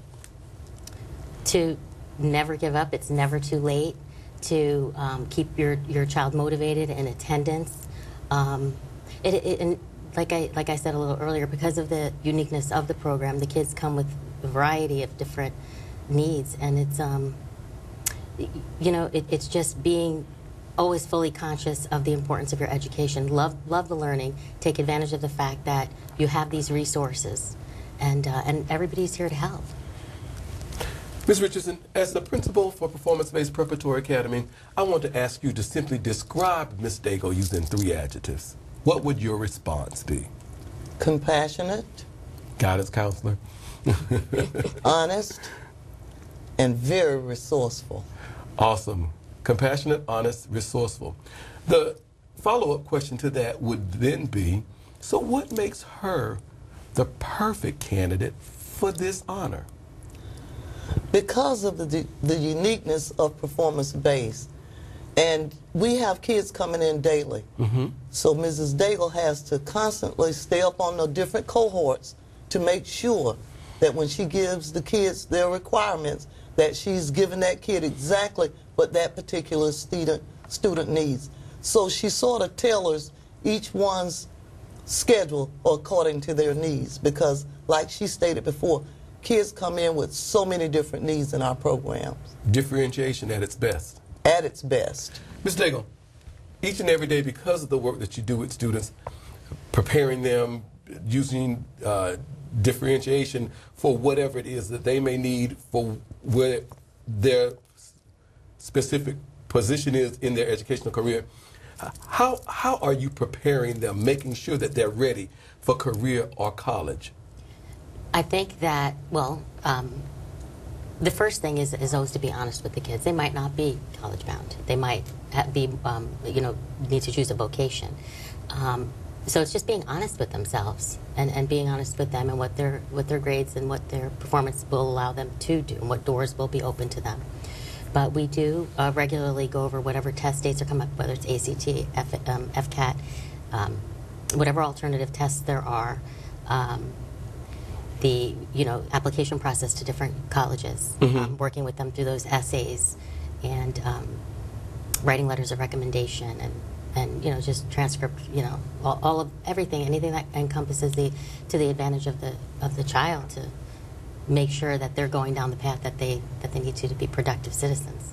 When you think about the many things that you're involved in at Performance-Based Preparatory Academy, is there something new or something exciting that just jumps out at you, that tugs at you? Well, having moved to our own building does, because everything is definitely from the ground up. Yeah. And that we're Stallions, and we just did our first pinning ceremony. We'll have our own graduation. I think that when the kids finally are at the point where they realize that they need that diploma, that's the part where it's the most rewarding for me. That's what really tugs me. It's like, okay, he's got it. And I try to instill in the kids especially the importance of being validated, and and that there is a purpose for each and every single one of them. And when they believe me and they get it, and then they have successes because of it, there are no words. It's beautiful. Ms. Richardson, let me give you one more opportunity just to share with our viewing audience anything else that you want to tell us about your awesome Teacher of the Year, Ms. Daigle. Ms. Daigle knows basically every family that walks through those doors. She's dealt with a cousin, brother, or someone that she knows. She's built relationships with them, and that's what I really, really like about her, is the relationships that she builds with those students, and then they begin to trust her, and they know that she has their best interest at heart, as well as the staff. She just has an excellent rapport with the staff and students in performance-based, and it's a privilege to have her as a part of our family. That's awesome. I believe relationships are key to anything else that we're able to do. Ms. Daigle, may I ask one final question? Sure. When will you know that you are a success? When 100% of those students walk across that stage for graduation and get those diplomas. 100%. We always have lofty goals, and that's exactly what we want to happen for every one of those students. So let me give you these wonderful words from Rita Pearson, taught for about 40 years, and she says, every child deserves a champion, an adult who will never give up on them, who understands the power of connection and insists that they become the best that they can possibly be. Thank you for the dynamic job that you're doing as a guidance counselor at Performance-Based Preparatory Academy each and every day for the wonderful boys and girls that attend school there. Ms. Richardson, thank you for participating with us here on our highlight show. And Ms. Daigle, congratulations. Thank you, Dr. For the Teacher of the Year. Thank you. Well, ladies and gentlemen, every day when we think about teachers and the fantastic job that they do, once we take a moment to stop and reflect, we have an opportunity to tell them that they have chosen the most challenging and the most rewarding profession there is or ever will be. Imagine the light in the eyes of a newly motivated student, or the smile on the face when a seemingly unfathomable concept is finally grasped. So we say to each of the Teachers of the Year for St. Lucie Public Schools, thank you for being such wonderful teachers and exemplary role models and caring people. Thank you for knowing your subject and for sharing your knowledge. Thank you for not being afraid to treat students like real people. And thank you for showing acceptance, approval, and appreciation. Every day you make a difference, and every day you do that something that truly matters. Every day you leave an undeniable mark on the future. Congratulations. Job well done.